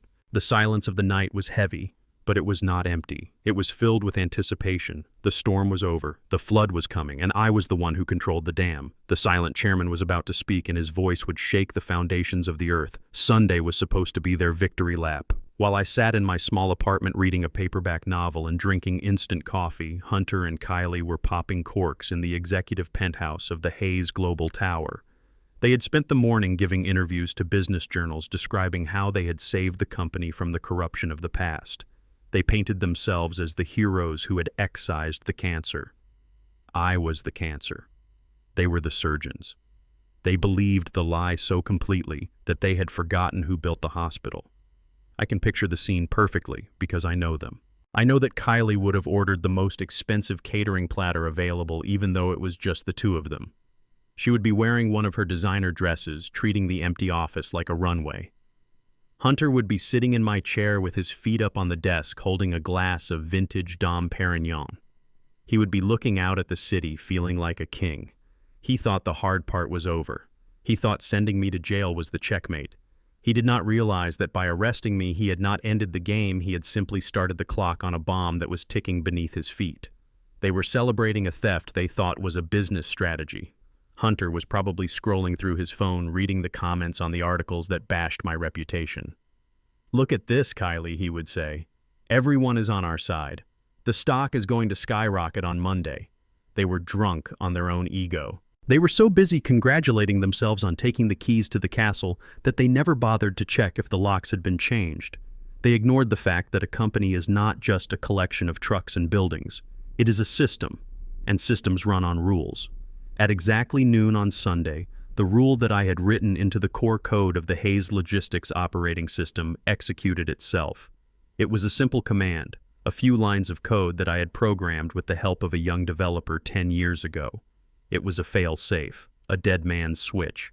The system was programmed to ping the central server of Hayes intellectual properties every 24 hours to verify the license key. If the server returned a specific error code indicating a legal breach, the operating system would interpret it as a hostile takeover. At 11:59, Hunter was the CEO of a global logistics empire. At 12 o'clock and 1 second, he was the captain of a sinking ship. The change did not happen with an explosion. It happened with a flicker. The massive 80-inch monitors that lined the wall of the command center were displaying the real-time GPS locations of 3,000 trucks. It was a beautiful web of green lights moving across the map of North America. It was the heartbeat of the company. Then all at once the green lights stopped moving. Hunter probably didn't notice it at first. He was likely pouring another glass of champagne. But then the screens flickered. The map disappeared. The The complex data streams, the weather reports, the fuel efficiency metrics, and the delivery timelines all vanished. In their place, a single solid block of color filled every screen in the room. Red. A bright, angry crimson red that illuminated the office with the color of emergency. Kylie would have been the first to scream. She hated ugly things, and this was ugly. "What did you do, Hunter?" she would have yelled, dropping her glass. "Why are the screens red?" Hunter would have scrambled out of my chair. He would have run to the main console. He would have pounded on the keyboard thinking it was a screensaver or a glitch. But the keyboard was dead. The mouse was unresponsive. In the center of the giant red wall, a message appeared in bold white letters. It was not a cryptic error code. It was a message I had written myself. License expired. Authorization revoked due to breach of contract. System locked. Please contact the intellectual property holder immediately. Hunter stared at the words. He read them once. He read them twice. He blinked, trying to make the alcohol-induced haze disappear. Contact the intellectual property holder. He knew who that was. He had just arrested him. "This is a bug," Hunter muttered, his hands shaking. "This is just a computer glitch. I will call IT." He grabbed his phone and dialed the number for the new IT director. He had hired a kid named Jason who was 24 years old and wore flip-flops to work. "Jason, fix the screens." Hunter shouted into the phone. "Everything is red. It says license expired." "I know, boss," Jason replied, his voice trembling. "It is not just the screens in your office. It is everything. The server room is flashing red. The dispatch computers are locked. Even the coffee machine in the break room is digital and it is displaying the same error." "Reboot it," Hunter screamed. "Just unplug it and plug it back in." "We did," Jason said. "We rebooted the mainframes 3 times. It comes back to the same screen. It is a hard lock. It is embedded in the firmware. The system is asking for a cryptographic key to unlock it. Do you have the key?" "I do not have a key," Hunter yelled. "I am the CEO. I should not need a key. Bypass it. Hack it. Do something." "I cannot hack it," Jason said, and I could hear the fear in his voice. "This is military-grade encryption. Whoever wrote this code built a trapdoor and they just pulled the lever. We are locked out of our own database." Hunter dropped the phone. He looked at Kylie. She was standing by the window, her face pale. The red light from the screens reflected in her eyes, making her look like a demon. "Fix this, Hunter," she hissed. "We have a party tonight. We have investors coming tomorrow. Fix this now." But Hunter could not fix it. And then the phone started ringing. It began as a single ringtone from the reception desk outside the office. Then another. Then the emergency line in the command center. Within 30 seconds, the room was filled with a cacophony of ringing phones. It was the sound of 1,000 problems arriving at once. Hunter stared at the blinking lights on the phone console. He was afraid to answer. But he had no choice. He walked over and pressed the speakerphone button. What he heard was not a polite customer inquiry. It was the sound of pure, unadulterated rage. "This is Dispatch Unit 4 in Ohio," a voice screamed over the static. "My entire dashboard just went black. I am doing 65 miles an hour on the turnpike, and my navigation is gone. My electronic logging device is dead. I cannot legally drive this truck without a log. What is going on?" Hunter tried to speak, but another line cut in. "This is the warehouse manager in Detroit. The inventory scanners are down. The robotic sorting arms just froze in midair. I have 40 tons of perishable seafood on the loading dock and I cannot move it because the automated gates won't open. The temperature is rising. This fish is going to rot in 2 hours." Hunter switched lines again. "This is the Port Authority in New Jersey. Your trucks are blocking the entrance to the terminal. Their electronic gate passes are being rejected. You have created a traffic jam 3 miles long. Move your vehicles or we will start impounding them." Hunter backed away from the console. He looked at his hands. They were shaking uncontrollably. He looked at the red screens. The message seemed to be mocking him. License expired. It was not just a software crash. It was a physical shutdown. The modern trucks that Hunter was so proud of were computers on wheels. Without the software, they were just expensive paperweights. The refrigeration units on the reefer trailers were controlled by the central server to optimize fuel. When the server locked, the cooling units went into safety mode and shut down. Millions of dollars of ice cream, medicine, and meat were currently melting in trailers across the country. "Make it stop!" Kylie screamed, covering her ears to block out the ringing phones. "I cannot," Hunter whispered. "I don't have the password." He ran to his laptop. He opened it frantically, trying to log into the cloud backup. Maybe he could restore an old version. Maybe he could find a workaround. He typed in his username, Hunter Whitmore, CEO. He typed in his password, King of the World 123. He hit enter. The screen did not load his dashboard. It turned red, the same message. Access denied. User account suspended by administrator. Administrator. There was only one administrator, the man he had put in jail. Hunter realized then that he was not the king. He was a squatter. He had thrown the owner out of the house, but he did not know how to operate the furnace or the lights. And now winter had come, and he was freezing in the dark. He grabbed his coat. "Where are you going?" Kylie yelled. "I have to go to the police station," Hunter said, his voice hollow.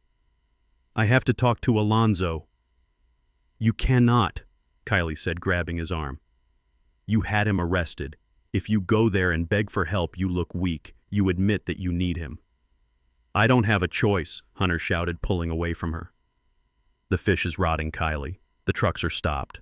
Every minute we are down costs us $10,000. Do the math. We will be bankrupt by sunrise."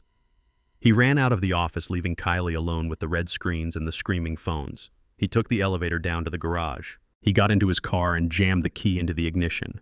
But as he drove out onto the street, he hit traffic. The gridlock was terrible. And then he saw why. A Hayes Global delivery truck was stalled in the middle of the intersection, blocking all 4 lanes. The driver was standing on the hood, waving his arms, shouting at the angry commuters. Hunter stared at the truck. On the side of the trailer, painted in bright letters, was the company slogan, "Moving the future." The future was not moving. It was stuck in neutral. And the man who held the keys was sitting in a cell, watching the clock tick and waiting for the inevitable phone call. The kill switch had worked perfectly. The silence of the arrest was over. The noise of the collapse had begun. The executive suite of Hayes Global looked like the bridge of the Titanic moments after hitting the iceberg. The red light from the locked screens bathed the room in a hellish glow. Hunter was pacing back and forth, wearing a path into the expensive carpet I had paid for. He was holding 2 phones, one to each ear, screaming at people who could not help him. On his left hand was the external IT support firm. On his right hand was the vice president of operations. Neither of them had answers. They only had problems. "I am not paying you to tell me what you cannot do," Hunter shouted at the IT consultant. "I am paying you to bypass the firewall. It is just code. Break it." "I cannot break it, sir," the voice on the line said, loud enough for me to imagine it clearly. "This is a hardware lockout. The server has physically disconnected itself from the network. It is in a fail-safe mode. Unless we have the master encryption key, we would need a supercomputer and 100 years to crack it." Hunter threw the phone against the wall. It shattered, leaving a dent in the plaster.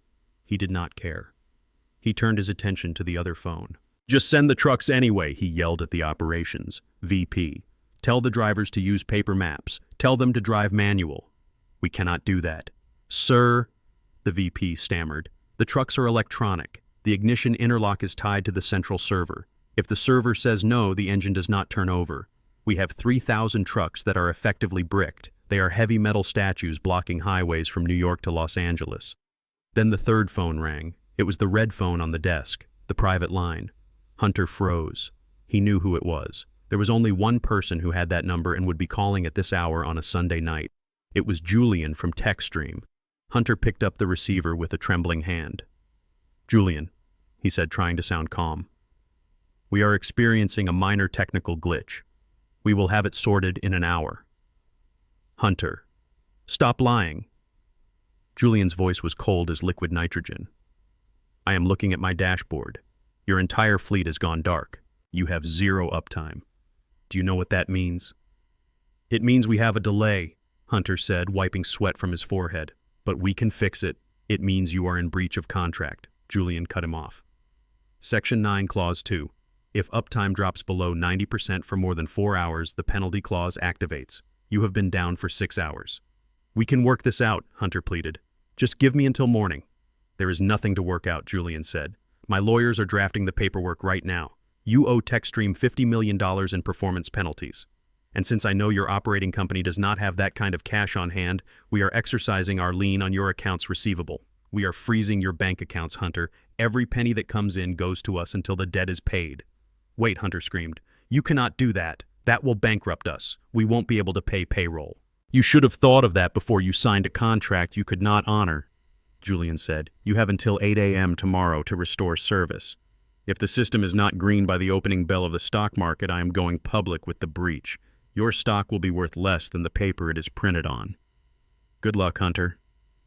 The line went dead. Hunter stood there holding the receiver. $50 million.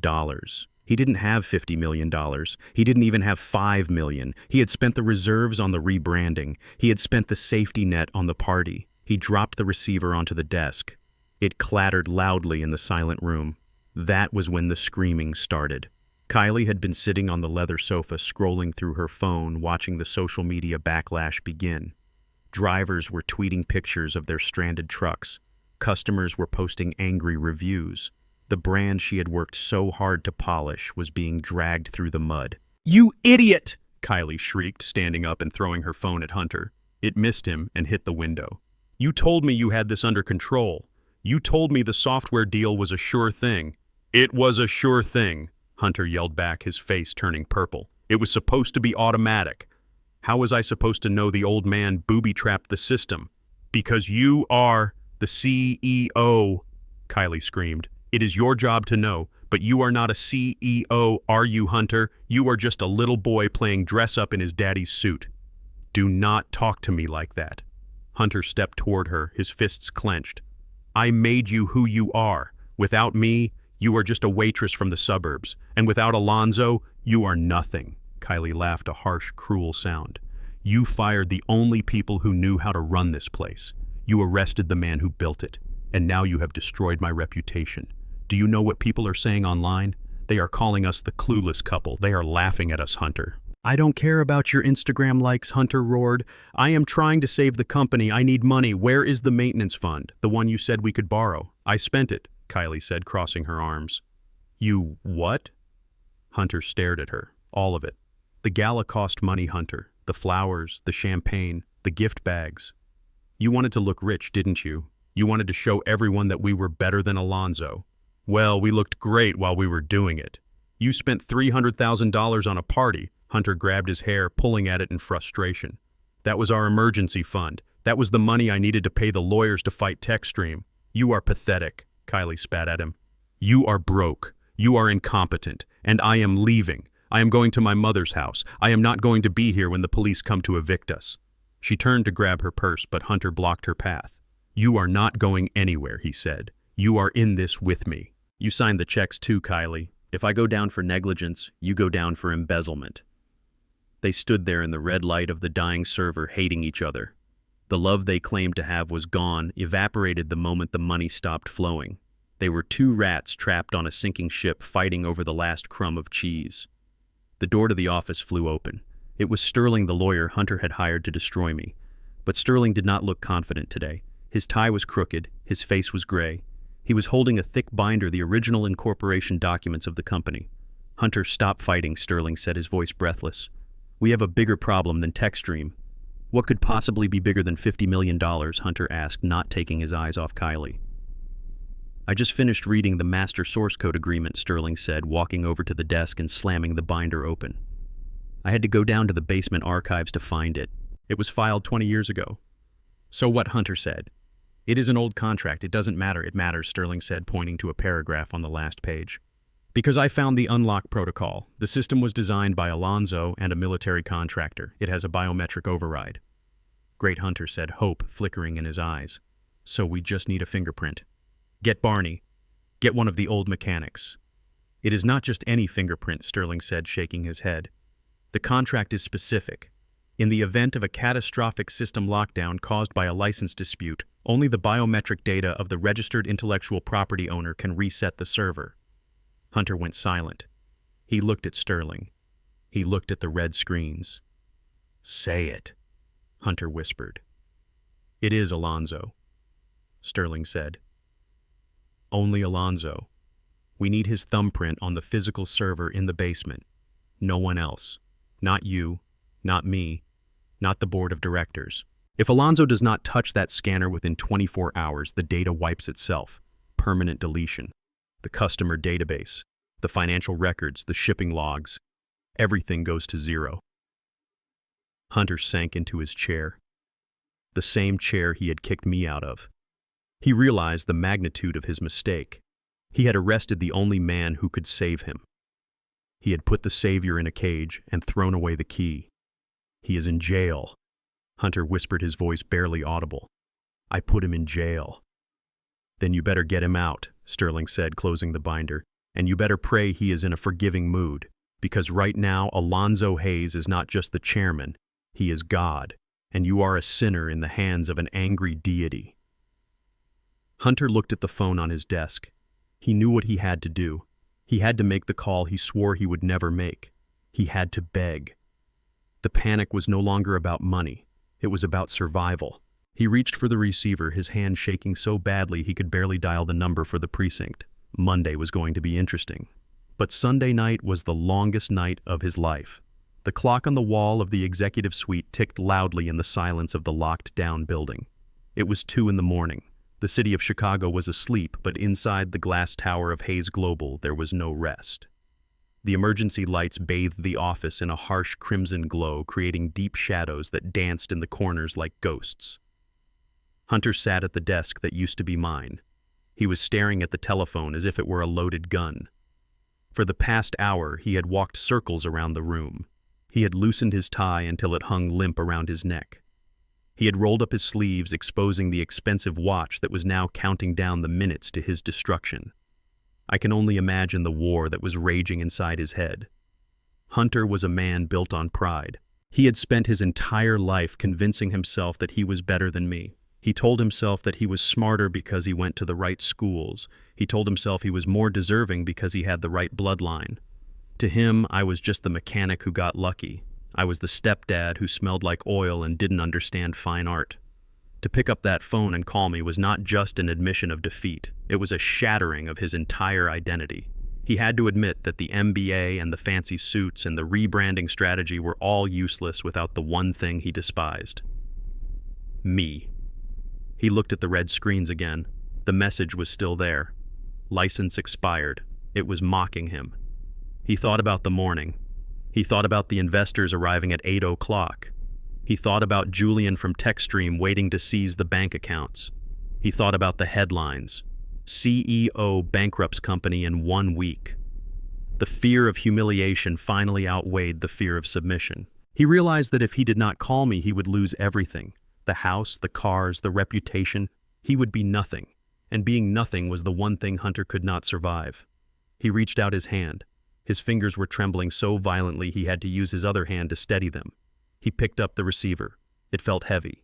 He dialed my number. I know he dialed it slowly, hoping that maybe I wouldn't answer, hoping that maybe a miracle would happen before the last digit was pressed. But there are no miracles for the arrogant. There are only consequences. I was sitting in my armchair in the small apartment. I was not sleeping. I was drinking a cup of herbal tea and listening to a Miles Davis record on a portable player. I was calm. I had been waiting for this moment since the day he fired me. When the phone rang, I did not pick it up immediately. I let it ring 3 times. I wanted him to sweat. I wanted him to wonder if I had changed my number. On the 4th ring, I answered. Hello, Hunter. I did not ask who it was. I did not ask why he was calling. My voice was level and devoid of emotion. Hey, Alonzo. Hunter's voice was high-pitched and breathless. He was trying to sound casual. He was trying to sound like a son calling his father to catch up and not a drowning man begging for a life vest. I hope I did not wake you, Hunter said. I know it is late. But we have a bit of a situation down here at the office. A situation, I repeated. Is that what you call it? Yeah, it is just a technical glitch, Hunter said, letting out a nervous laugh. The system seems to have locked up. The IT guys say it is some old legacy code that needs an override. We figured since you know the old systems better than anyone, you could come down and take a look. Maybe give us a hand. We could pay you a consulting fee. I took a sip of my tea. The audacity of this boy was truly limitless. He had me arrested 6 hours ago, and now he was offering me a consulting fee. You want me to come down there? I asked slowly. To the building I was banned from, to help the company that fired me. to assist the CEO who put me in handcuffs. Hunter went silent for a moment. I could hear his breathing on the other end. It was ragged. "Look, Alonzo, let us not dwell on the past," Hunter said, his voice tightening. "We both said some things we didn't mean. The arrest thing, that was just a misunderstanding. The lawyers got overzealous. I can make that go away. I can drop the charges tomorrow morning." "You can drop the charges," I said, letting the words hang in the air. "That is very generous of you, Hunter. But I am not worried about the charges. The police already know the truth. They know I own the software. They know you are running pirated code." Hunter's facade began to crack. The casual tone vanished, replaced by panic. "Okay, fine, you own the software. You made your point, Alonzo. You proved you are smart. Congratulations. Now please turn it back on. We are losing millions. The trucks are stopped. The drivers are freezing. Do it for them. You always said you cared about the employees' right. Prove it. Turn the server back on." I stood up and walked to the window, looking out at the dark street. "I do care about them, Hunter," I said. "That is why I am doing this. I am saving the company from you." "What are you talking about?" Hunter screamed, losing control. "You are destroying the company. If we default on the TechStream contract, we are dead." "We are not dead, Hunter," I said coldly. "You are." "Alonzo, please." Hunter's voice broke. He was crying now. I heard the sob in his throat. "I will give you anything. I will give you a seat on the board. I will give you the chairman title back. Just come down here. I need you. I cannot do this alone. I don't know the passwords. I don't know the protocols. I am scared, Alonzo. Please help me." For a second, just a brief second, I felt a twinge of pity. I remembered the 10-year-old boy I used to take to baseball games. But then I remembered the way he looked at me at Esther's funeral. I remembered the way he laughed when the police put me in the car. He was not sorry for what he did. He was sorry he got caught. If I saved him now, he would learn nothing. He would wait 6 months and try to stab me in the back again. "I am not coming down, Hunter," I said. What Hunter gasped. "But you have to." "No, I don't. You wanted to be the CEO. You wanted to be the man in charge. Well, this is what being in charge feels like. It feels like weight. It feels like responsibility. You cannot outsource this. You cannot hire a consultant to carry your burden." "Alonzo, wait," Hunter begged. "I am done waiting," I said. "You have a board meeting at 8 a.m. I suggest you spend the next few hours preparing your resignation speech. Because when I walk into that room tomorrow, I am not coming as your stepfather. I am coming as your creditor." "But I can't fix it," Hunter wailed. "I know I said. That is the point. Good night, Hunter." I hung up the phone. On the other end of the line in the penthouse office, Hunter stared at the receiver in his hand. The dial tone buzzed in his ear, a flat, monotonous sound of finality. He dropped the phone onto the desk. He looked at the red screens. They were still there, unchanging, unforgiving. He let out a scream. It was a primal sound of rage and despair. He grabbed the expensive crystal lamp from his desk and hurled it at the wall. It shattered into 1,000 pieces. He grabbed his laptop and smashed it against the floor. He kicked the chair over. He tore the paintings from the walls. He destroyed the office just like he had destroyed the company. He fell to his knees in the middle of the wreckage, his chest heaving, his expensive suit ruined. He was alone in the red light. The silence of the room was deafening. He realized then that the silence of the chairman was not a sign of weakness. It was the calm before the execution, and the executioner was coming in the morning. The sun rose over Chicago on Monday morning, but inside the boardroom on the 50th floor of the Hayes Global Tower, it felt like the middle of a long, dark winter. The air conditioning was humming, but the 20 people seated around the massive oval table were sweating. These were the shareholders, the board of directors, the men and women who controlled the money. And right now they were looking at Hunter Whitmore with the kind of hunger usually reserved for a pack of wolves encircling a wounded deer. Hunter sat at the head of the table. He looked nothing like the arrogant prince who had fired me a week ago. His suit was wrinkled. His tie was undone, hanging loosely around his neck like a noose. His eyes were bloodshot from a night spent destroying his own office. He was clutching a coffee cup with both hands, trying to stop them from shaking. On the wall behind him, the giant screen was still displaying the same red error message that had haunted him for 24 hours. License expired. The room was filled with the sound of angry voices. A man named Mr. Henderson, who represented the pension fund that owned 15% of the company, was standing up, pointing a finger at Hunter. "This is unacceptable," Henderson shouted, his face turning a deep shade of purple. "We have lost 30% of our market value in pre-market trading. The news is calling us the Titanic of the trucking industry. Techstream has filed a lien against our accounts. We cannot even pay for fuel, Hunter." "What is your plan?" Hunter tried to speak, but his voice was a dry rasp. "I am working on it," he croaked. "It is just a negotiation tactic. Alonzo will come around. Alonzo is in jail." Henderson yelled, slamming his hand on the table. "You put him there. You arrested the founder of this company on charges that look increasingly like a fabrication to cover your own incompetence. And now we hear reports that he owns the software. Is that true, Hunter? Does the man you threw in a cell hold the keys to this building?" Hunter looked down at the table. He could not make eye contact. "It is complicated," he whispered. "It is not complicated," a woman from the investment bank cut in. "It is negligence. We are voting to remove you as CEO effective immediately, Hunter. We need to stabilize this ship before it sinks completely." "But you can't." Hunter pleaded, looking up with desperate eyes. "I am the majority shareholder. I inherited my mother's stock. You cannot fire me." "We can if you are in breach of fiduciary duty," Henderson said. "And bankrupting the company in 5 days is the definition of a breach." The room erupted into shouting again. Everyone was talking over everyone else. They were arguing about liquidation. They were arguing about selling off the assets. They were carving up the carcass of my life's work, while the boy who killed it sat there and watched. I stood outside the double oak doors, listening to the chaos. I adjusted my cuffs. I checked my tie in the reflection of the glass wall. I looked at the team standing behind me.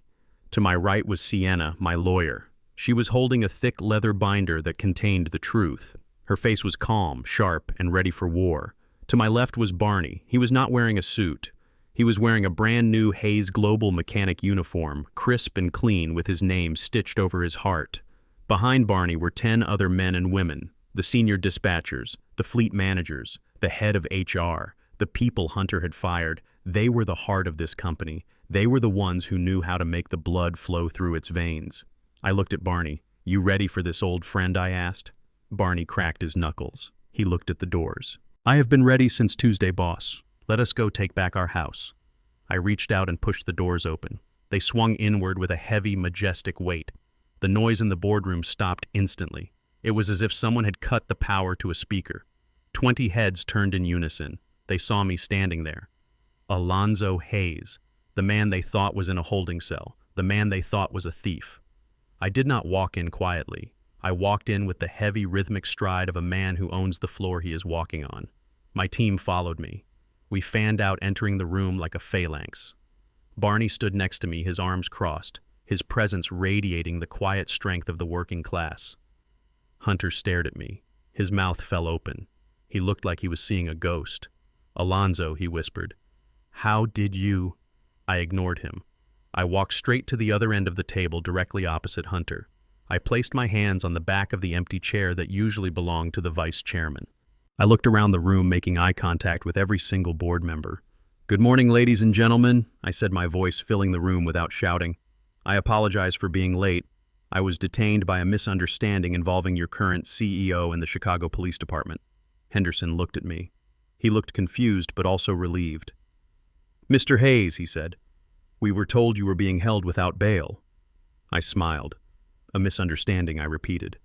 "But I am not here to talk about my legal troubles. I am here to talk about your debt." Hunter stood up. He knocked his coffee cup over, spilling cold brown liquid across the polished wood. "You cannot be here," Hunter shouted, his voice cracking. "Security, get him out. He is trespassing. He is a criminal." He looked toward the corner of the room where the head of security was standing.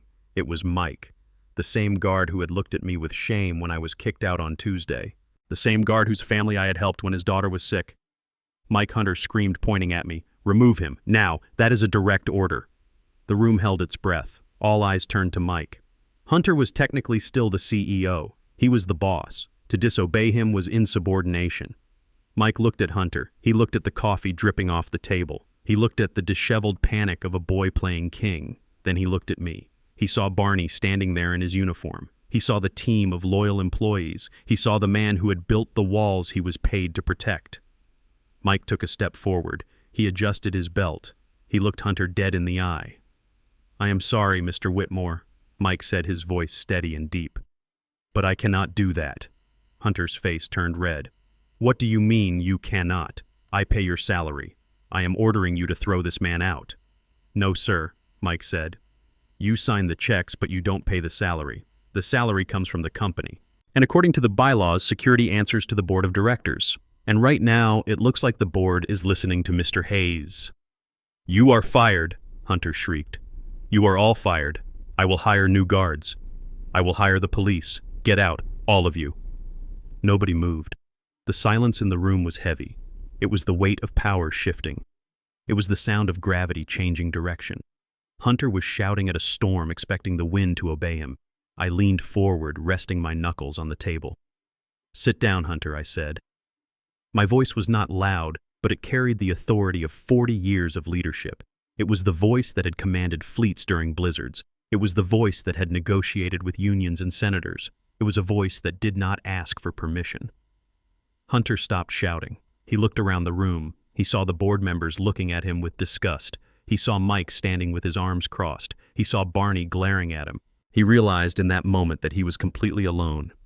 He sank back into his chair, defeated. I turned my attention to the board. "You are wondering why the screens are red," I said, pointing to the wall. "You are wondering why the trucks are stopped. You are wondering why TechStream is seizing your assets." I gestured to Sienna. She stepped forward and placed the leather binder on the table. She opened it to the page with the master service agreement. "This is the answer," I said. Hunter Whitmore thought that Hayes Global was a kingdom he inherited. He thought the trucks and the software and the brand were just toys in a box. But he was wrong. Hayes Global is an operating entity. It is a tenant, and I am the landlord. I walked slowly around the table toward Hunter. "For 10 years I have leased the intellectual property and the physical assets to this company for a fraction of their value," I said. "I did it because I wanted the company to grow. I did it because I wanted to protect the jobs of the people who work here. But the lease has conditions." I stopped right behind Hunter's chair. I could smell the stale sweat of his fear. "Condition number 1, I said, looking at Henderson. "The company must maintain the fleet according to the Hayes Protocol." Hunter fired the only mechanics who could do that. "Condition number 2, the company must remain solvent." Hunter spent the reserves on a party. "And condition number 3. I placed my hand on the back of Hunter's chair. He flinched. "No legal action may be taken against the intellectual property holder." I looked down at Hunter. "You sued me, Hunter," I said softly. "You arrested me. You accused me of stealing my own rent money, and in doing so you triggered the default clause." I looked back at the board. "As of Sunday at noon, the lease is terminated. I am recalling my assets, the trucks, the software, the brand. They all belong to Hayes Intellectual Properties. And since Hayes Global has no assets, no cash, and no leadership, it is effectively insolvent." Henderson looked at the binder. He looked at me. His face was pale. "So what are you saying?" Alonzo Henderson asked. "Are you shutting us down? Are you destroying the company?" "No," I said. "I am not destroying it. I am repossessing it." I tapped Hunter on the shoulder. "Get up, son," I said. Hunter looked up at me. There were tears in his eyes now. Real tears of a child who has broken a toy he cannot fix. "Where am I supposed to go?" he whispered. "I don't know," I said. "But you cannot stay here. That is my chair." Hunter slowly stood up. He looked small. He looked fragile. He walked away from the head of the table. He walked past the board members who refused to look at him. He walked past Barney, who stepped aside to let him pass. He walked past Mike, who opened the door for him but did not salute. When the door clicked shut behind him, the room let out a collective breath. The toxicity was gone. The infection had been removed. I sat down in the chair. It felt familiar. It felt right. I looked at Barney. "Barney," I said. "Yes, boss. Go down to the server room. Place your thumb on the scanner. Then have your team start the engines. We have a lot of deliveries to make." Barney smiled. It was a smile that lit up the room. "On it, boss." I looked at the board members. They were waiting for me to speak. They were waiting to see if I would punish them for siding with Hunter. "Gentlemen and ladies," I said, opening the binder, "we have a lot of work to do. We need to restructure the debt. We need to apologize to our customers. And we need to rebuild the trust we lost. But first, we are going to hire back every single person who was fired this week. And we are going to do it with a raise." Henderson nodded. Agreed, Alonzo. Whatever you say. I looked at the red screen on the wall. As Barney reached the basement, the red flickered. It turned to black. And then, one by one, green lights began to appear. The map of North America returned. The heartbeat of the company started to thump again. I leaned back in my chair. The king had returned. And this time the kingdom was going to be built on rock, not sand. The boardroom was silent, but it was not a peaceful silence. It was the vacuum of space before a star collapses. Hunter stood by the window looking at the skyline he thought he owned. He turned back to the table, his face flushed with a mix of anger and confusion. He pointed a shaking finger at me and then at the board members. "This is illegal," Hunter shouted, his voice echoing off the glass walls. "You cannot just walk in here and declare yourself the owner. My mother left me the majority shares in her will. I have the documents. I am the owner of Hayes Global Logistics. I own 51% of the stock. You cannot take that away from me." I sat calmly in the leather chair. I watched him flail. It was like watching a man try to swim in quicksand. The harder he fought, the deeper he sank. I did not speak. I simply nodded to Sienna. Sienna stood up. She did not look at Hunter. She looked at the board members.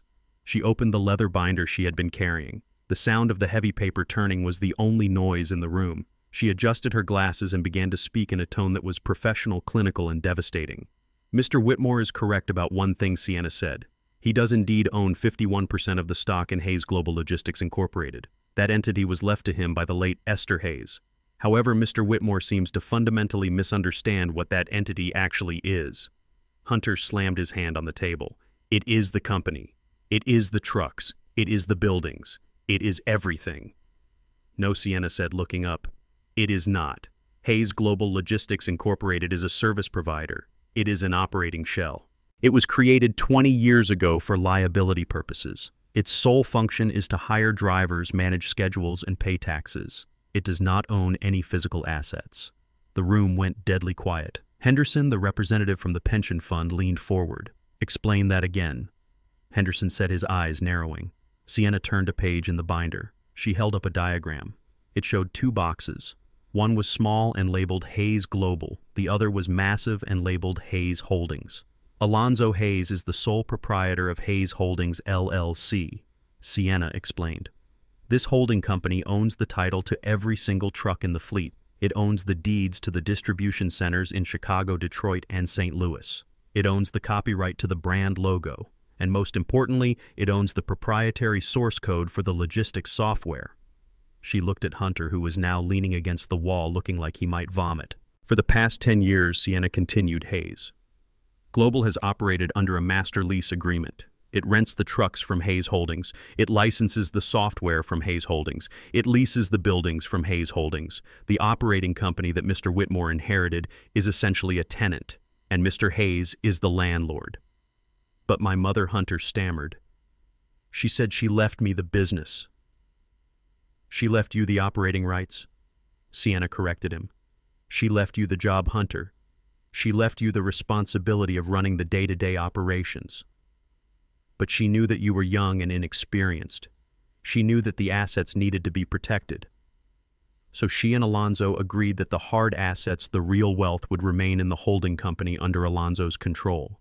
It was a safeguard, a way to ensure that if the management failed, the assets would not be lost to creditors." I finally spoke up. My voice was low and rough like gravel. "She was protecting the company from exactly this situation, Hunter," I said. "She knew that one day someone might come along who cared more about image than substance. Someone who would spend the maintenance fund on parties. Someone who would fire the mechanics to save a few pennies. She wanted to make sure that person could never sell the trucks to buy a yacht." Hunter looked at me. His eyes were wide with panic. "So what does that mean?" "It means," Sienna said, closing the binder with a sharp snap, "that you own 100% of nothing. The stock you hold is for a company that has no assets. Its value is derived entirely from its contracts with Mr. Hayes. And as of yesterday, those contracts are void." This was the moment of the guillotine drop.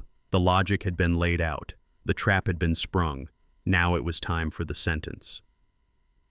I stood up slowly. I walked over to the whiteboard at the front of the room. I picked up a marker. I wrote a single number on the board, 0. "This is the value of your inheritance as of this morning, Hunter," I said. I turned to face the board. They were staring at me with a mixture of awe and terror. They realized that they had backed the wrong horse. They had bet on the jockey who wore the fancy silks instead of the owner who fed the horse. Under the terms of the master lease agreement, I said, reciting the words I had written myself decades ago, the landlord reserves the right to terminate the lease immediately upon any breach of contract. I held up 3 fingers. Breach number 1, failure to maintain the assets.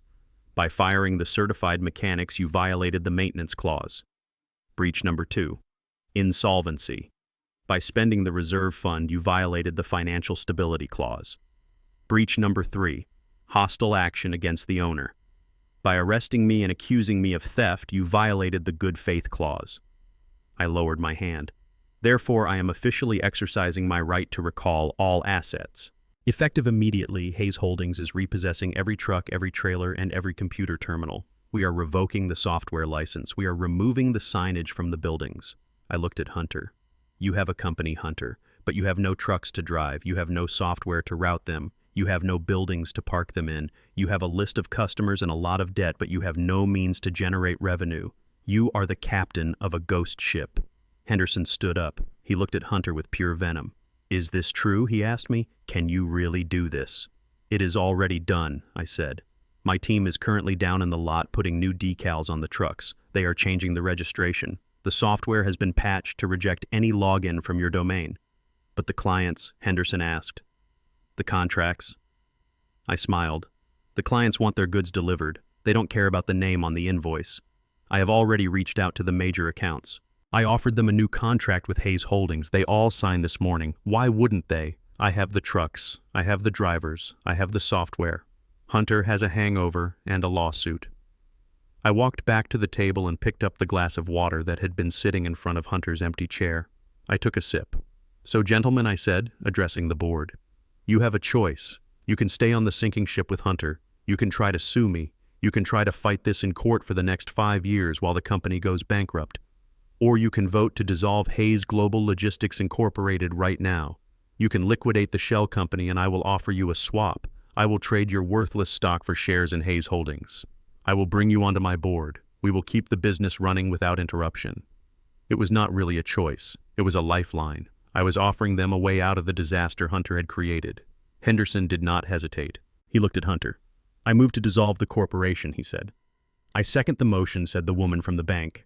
Hunter let out a sound that was half sob and half scream. You cannot do this, he yelled. This is my company. My mother built this. Your mother built it with me, I roared. My voice shook the walls. I laid the bricks. Hunter, I turned the wrenches. I drove the routes when you were still in diapers. She built this for us, not for you to destroy. She built it to provide for the family, not to feed your ego. I walked up to him until I was inches from his face. You wanted to be a big man, Hunter. You wanted to play with the big boys. Well, this is how the big boys play. We read the fine print, we protect our assets, and we don't bite the hand that feeds us. Hunter looked at me. For the first time, I saw the total collapse in his eyes. The arrogance was gone. The entitlement was gone. All that was left was a scared child who realized he was naked in the snow. He looked down at his hands. He looked at the empty chair at the head of the table. He looked at the red error screen that was now fading to black. I am ruined, he whispered. I personally guaranteed the TechStream loan. If the company goes under, they will come after me. They will take my house. They will take everything. I know, I said coldly. You signed that deal without reading it, remember? You wanted the credit. Now you have the debt. But I will go to jail, Hunter cried. If I can't pay the debts, they will charge me with fraud. I looked at him. I thought about the night he had me arrested. I thought about the cold cell. I thought about the way he laughed. Monday is interesting, isn't it, Hunter? I said. I turned my back on him. Get him out of here, I said to Mike, the security guard. Mike stepped forward. He put a heavy hand on Hunter's shoulder. Let us go, Mr. Whitmore, Mike said. Hunter let himself be led away. He did not fight. He did not shout. He dragged his feet like a prisoner walking to the gallows. He walked out of the boardroom and out of the life he had taken for granted. When the door closed, the room was silent again. But this time it was the silence of a battlefield after the war is won. I looked at the board members. They were waiting. Let us get to work, I said. We have a lot of trucks to move. Sienna handed me a pen. I signed the first document of the new era. The signature was Alonzo Hayes. and it was written in ink that would never fade. The vote to remove Hunter Whitmore as CEO of Hayes Global Logistics was not a debate, it was a disposal. The board members did not look at him as they raised their hands. They looked at the spreadsheets. They looked at the projected losses. They looked at the terrifying reality of a zero-revenue week. Henderson called for the motion, and every single hand in the room went up. It was unanimous. In less than 60 seconds, the reign of the prince was over. Hunter stood at the head of the table, gripping the back of the chair that he had claimed was his birthright. His knuckles were white. He looked like a man who had been shoved out of an airplane without a parachute. He tried to speak, but his voice was thin and shaking. "You cannot do this," he stammered. "I am the majority shareholder. I have rights. You have equity," Henderson said, coldly closing his folder. "You do not have executive privileges. We are removing you for cause, Hunter. Gross negligence, breach of fiduciary duty, and frankly for being the single greatest liability this company has ever faced. You are out, effective immediately." Hunter looked at me. He looked for a hint of sympathy. He looked for the stepfather who used to bandage his scraped knees. But that man was gone. That man had been arrested and humiliated. The man sitting across from him now was the chairman of Hayes Holdings, and I had no mercy left to give. "I suggest you pack your things, Hunter," I said. "Security will escort you to the elevator. You have 10 minutes to clear your personal items from the office." Hunter turned to Kylie, who was standing near the door. She had been quiet, hoping to fade into the wallpaper, hoping that if she stayed still enough, the lightning would only strike her husband. "Come on, Kylie," Hunter said, reaching for her hand. "We are leaving. We will call our lawyers. We will sue them for everything." Kylie pulled her hand away. She looked at Hunter with pure disgust. "We?" she asked. "There is no we, Hunter. You are the one who got fired. You are the one who ruined everything. I am not going anywhere." Hunter stared at her. His mouth opened and closed like a fish on dry land. Even in his final moment of defeat, his partner was abandoning him. But before Hunter could take a step toward the door, Sienna stood up. She cleared her throat. The sound was sharp and commanding. It stopped Hunter in his tracks. "Not so fast, Mr. Whitmore," Sienna said. "And you too, Mrs. Whitmore. Please take a seat. The board meeting is adjourned, but the legal inquiry is just beginning." Hunter stopped. "What are you talking about? I am leaving." "You can leave," Sienna said, opening a new file on the table. "But I do not think you will make it very far. You see, while Mr. Hayes was reclaiming his assets, I took the liberty of conducting a forensic audit of the company accounts for the last 6 months, specifically the discretionary spending accounts that you and your wife have been accessing." Kylie turned pale. She took a step back toward the exit, but Mike, the security guard, blocked her path. He crossed his arms. He was not smiling. Sienna pulled out a stack of bank statements. She slid them down the long, polished table. They fanned out like a deck of cards, revealing line after line of highlighted transactions. The maintenance fund that Mr. Hayes established was strictly for fleet repairs and emergency equipment replacement, Sienna explained to the horrified board members. However, according to these records, $300,000 was transferred out of that fund in the last 2 weeks alone. It was not paid to mechanics. It was not paid to parts suppliers. She picked up the first sheet. $50,000 to a luxury event planner for the rebranding gala. $20,000 to a jeweler in Paris for a diamond bracelet. $10,000 for a weekend retreat at a spa in Aspen. Sienna looked at Kylie.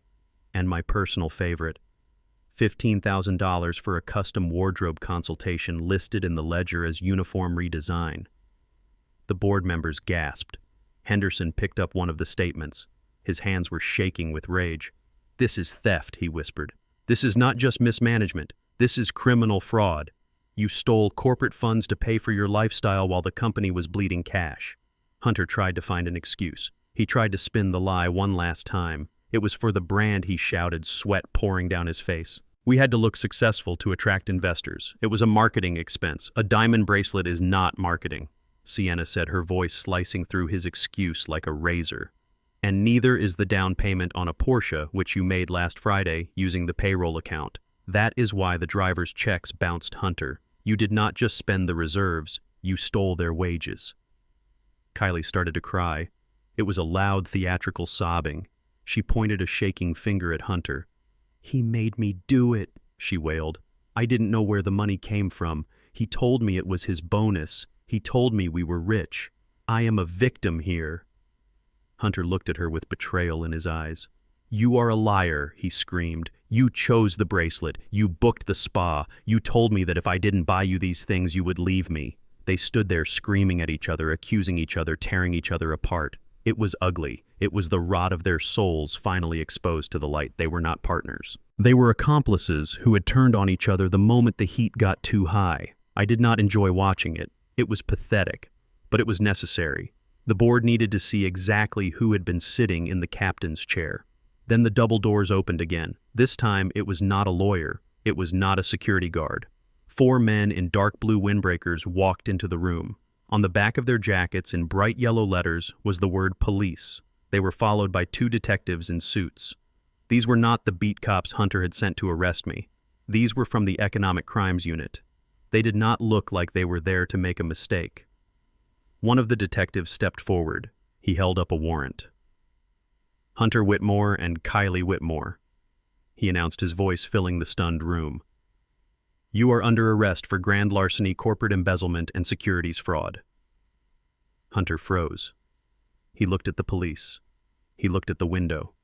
He looked for a way out. But there was no way out. The walls he had built to keep me out had become the walls of his own prison. "This is a mistake," Hunter whispered. "My stepfather. Ask him. He will tell you." He turned to me. His eyes were wide and pleading. "Alonzo, tell them. Tell them it was a misunderstanding. I will pay it back. I swear. Just don't let them take me." I looked at him. I sat perfectly still. "I cannot help you, Hunter," I said. "I am just the landlord. I don't interfere with the tenant's business, especially when that business is crime." The detectives moved in. They did not use gentle hands. They grabbed Hunter by the arms and spun him around. The sound of the handcuffs ratcheting shut was loud and metallic. Click, click, click. It was the same sound I had heard 3 days ago, but this time it sounded like justice. Kylie tried to run. She actually tried to dodge past Mike, but she tripped on her high heels and fell to the floor. The female officer pulled her up and cuffed her hands behind her back. Kylie was screaming about her rights, screaming that she was a Whitmore, screaming that this couldn't be happening to her. But it was happening. "Take them away," the detective said. They led them out. The procession of shame moved slowly past the long table. The board members turned their chairs away, refusing to look at the disgraced couple. Hunter walked past me. He was only 2 feet away. He stopped for a second. The detective tried to push him forward, but Hunter dug his heels in. He looked at me. His face was streaked with tears and sweat. He looked like a child who wanted his father to fix it. "Dad," he whispered. The word hung in the air. He hadn't called me that in 20 years. I did not look at him. I did not turn my head. I did not blink. I kept my eyes fixed straight ahead, focused on the empty leather chair at the head of the table. The chair that Esther had bought. The chair that I had earned. I reached out and placed my hand on the armrest of the chair. I felt the cool, smooth leather. It was solid. It was real. It was the only thing in the room that mattered. Alonzo Hunter pleaded, his voice breaking. "Look at me, please." I picked up a pen from the table. I opened the file Sienna had placed in front of me. I began to read the restructuring plan. "Get him out of here," I said to the empty air. The detective shoved Hunter forward. The crying started again, a low moan of despair that faded as they dragged him down the hallway. The elevator dinged, the doors opened and closed. And then they were gone. The room was silent. The air felt lighter. The smell of expensive perfume and fear was fading, replaced by the smell of coffee and old paper. I finally looked up. I looked at the chair where Hunter had sat just 10 minutes ago. It was empty. The usurper was gone. The pretender had fallen. I stood up and walked to the head of the table. I pulled the chair out. I sat down. It groaned slightly under my weight, a familiar welcoming sound. I spun it around so I was facing the window, looking out at the city of Chicago. The trucks down on the highway were moving again. I could see the tiny white rectangles with the Hayes logo flowing through the arteries of the city. I turned back to the board. They were watching me, waiting for orders. "The fall is over," I said. "Now we rise. Let us get to work. The hardest part of a war is not the fighting. It is the cleaning up." The boardroom was empty, and the police had left with their prisoners, but the building was still filled with the wreckage of Hunter's tenure. There were invoices that had not been paid. There were customers who had been screamed at. And most importantly, there were hundreds of employees who were terrified for their futures. They had watched their colleagues get fired. They had seen the company almost collapse. They needed more than just a paycheck. They needed to know that the ground beneath their feet was solid again. I walked down from the executive suite to the main loading dock. This was the heart of Hayes Global. It was a cavernous space filled with the smell of diesel and cardboard and hard work. I asked Mike, the head of security, to gather everyone, the drivers, the warehouse staff, the dispatchers, the mechanics. They gathered in a semicircle around a stack of pallets. They looked tired. They looked wary. They did not know if I was there to save them or to finish what Hunter had started. I did not stand on a podium. I stood on the concrete floor right in front of them. I looked at the sea of faces. I saw men and women I had known for 20 years. I saw new hires who looked scared. "I owe you all an apology," I said. My voice echoed in the large space. "I let this happen. I built this company to be a fortress, but I left the gate unlocked. I thought that by stepping back, I was giving the next generation a chance to lead. But I was wrong. I gave a loaded weapon to a child. And because of my mistake, you all suffered. You lost sleep, you lost wages, you lost your sense of security. For that, I am truly sorry." The room was silent. They were not used to hearing a CEO apologize. Hunter had never apologized in his life. "But sorry does not put food on the table," I continued. "And sorry does not guarantee that this will not happen again. I realized this week that a company cannot belong to just one family, because bloodlines can get weak, characters can get corrupted. The only people who truly care about the survival of this business are the people who bleed for it every day." I signaled to Sienna. She handed me a stack of papers. "As of this morning, I have dissolved the old operating structure," I announced. "We are forming a new entity, and under the new charter, 30% of the company's stock is being transferred into an employee stock ownership plan." A murmur went through the crowd. They looked at each other. They did not understand at first. "It means you are not just employees anymore," I said, raising my voice. "It means you are owners. If the company makes a profit, you make a profit. If the stock goes up, your retirement goes up. And most importantly, it means that no one can ever sell this company out from under you again, because you will have a vote on the board." The shock turned into smiles. Then the smiles turned into cheers.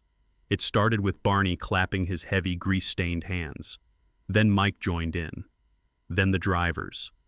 Soon the entire loading dock was shaking with the sound of applause. It was not polite applause. It was the sound of relief. It was the sound of loyalty being returned. I spent the next 2 hours shaking hands.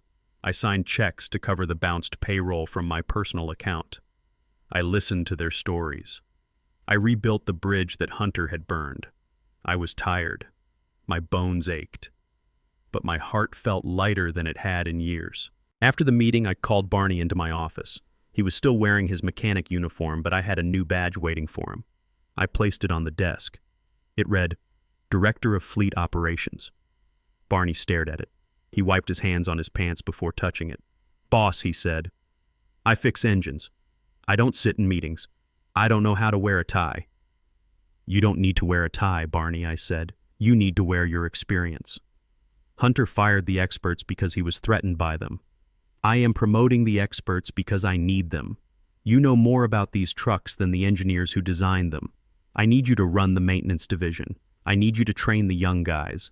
I need you to make sure that no Hayes truck ever breaks down on the highway again. Barney picked up the badge. His hands were shaking slightly. "I won't let you down, Alonzo," he said. "I know you won't," I replied. "Now get out of here. You have an office to set up, and Barney, take the iPad. You are going to need it to approve the budget." Barney laughed. He took the badge and walked out. He walked a little taller. He wasn't just a dinosaur anymore. He was the apex predator of the garage. While we were rebuilding, the world outside was tearing Hunter and Kylie apart. The news of their arrest had gone viral. But the internet is a cruel judge. For years, Kylie had curated a perfect online life. She posted photos of her clothes, her cars, her vacations. She bragged about her success. She made people envy her. But now the curtain was pulled back. Social media did not pity her. It devoured her. The mugshot of Kylie with her mascara running and her hair a mess was trending on every platform. People were dissecting her old posts, pointing out the stolen money in every picture. "Nice bracelet," one comment read. "Too bad it was bought with stole driver wages." Another user posted a video of Kylie screaming at a waiter from a few months ago. The caption read, "This is the real face of the Hayes heiress." Her followers dropped from 100,000 to 0 overnight. The brands she had partnered with issued statements distancing themselves. Her reputation was incinerated. She had lived for the applause of strangers, and now she was dying by their jeers. She had lost her freedom, but the loss of her digital fame was the punishment that would hurt her the most. She was no longer an influencer. She was a cautionary tale. As for Hunter, the legal experts were predicting a 5-year sentence. The fraud was too documented. The arrogance was too public. He would spend his 30s in a cell thinking about the empire he had held in his hands and crushed. He would have a lot of time to think about the difference between price and value. The sun began to set over the city. The sky turned a deep purple, bruising into black. The office was quiet. The red screens were gone, replaced by the steady green hum of a working system. I walked through the empty hallways. I turned off the lights in the conference room. I looked at the spot where Hunter had stood and begged. The ghosts were gone. I took the elevator down to the garage. My Lincoln Town Car was parked in the VIP spot. It was clean and polished, but I walked past it. I walked to the back corner of the lot where a rusted 1995 Ford F-150 was parked. It was my first truck. I had kept it running all these years. I opened the door. The hinge creaked. The cabin smelled of old leather and dust. I climbed in. The engine turned over with a rough mechanical roar. It was a sound I loved. It was the sound of honesty. I drove out of the garage and onto the street. I did not go home. I drove north toward the cemetery. The gates were open. I drove slowly along the winding path until I reached the hill where Esther was buried. I parked the truck and got out. The air was cold, but the wind had died down. It was peaceful. I walked to her grave. The dirt was still fresh from the funeral a week ago. The flowers Hunter had ordered were dead and brown. I cleared them away. I knelt down on the grass. I reached into my pocket and pulled out the set of keys to the executive suite. The keys Hunter had demanded from me. The keys to the kingdom. I placed them on the headstone. "I did it, Esther," I whispered. "I saved it." It got a little messy. I had to be hard. I had to be someone you might not recognize for a few days. But the house is clean, the people are safe, and the boy has been stopped. I touched the cold stone. "I miss you," I said. "The silence is loud without you. But I am going to keep working. I am going to teach the next generation what you taught me, that a legacy is not what you leave for people, it is what you leave in people." I stood up. I wiped the dirt from my knees. I looked at the city lights twinkling in the distance. They looked different tonight. They didn't look like targets to be conquered. They looked like lights in the windows of families waiting for their packages. I walked back to my truck. I climbed in and rested my hands on the steering wheel. I was 68 years old. I was alone, but I was the chairman, and tomorrow there was work to do. I put the truck in gear and drove out of the cemetery. The road ahead was dark, but my headlights cut through it strong and bright. Monday had been interesting, but Tuesday was going to be good. I learned that a legacy cannot be given, it must be earned. Hunter thought he could inherit respect along with the stock certificates, but he found out that respect is a currency you have to mint yourself every single day. I learned that silence is not always surrender. Sometimes it is just the quiet before the strike. And most importantly, I learned that no matter how old you get or how much the world changes, the fundamentals never go out of style. Hard work, loyalty, and knowing how to fix what you break will always win against a fancy suit and an empty promise. If you enjoyed watching Justice Be Served, please hit that like button and subscribe to the channel for more stories like this. Let me know in the comments if you have ever had to remind someone of your true worth. I read every single one. Until next time, keep your engine running and your eyes on the road.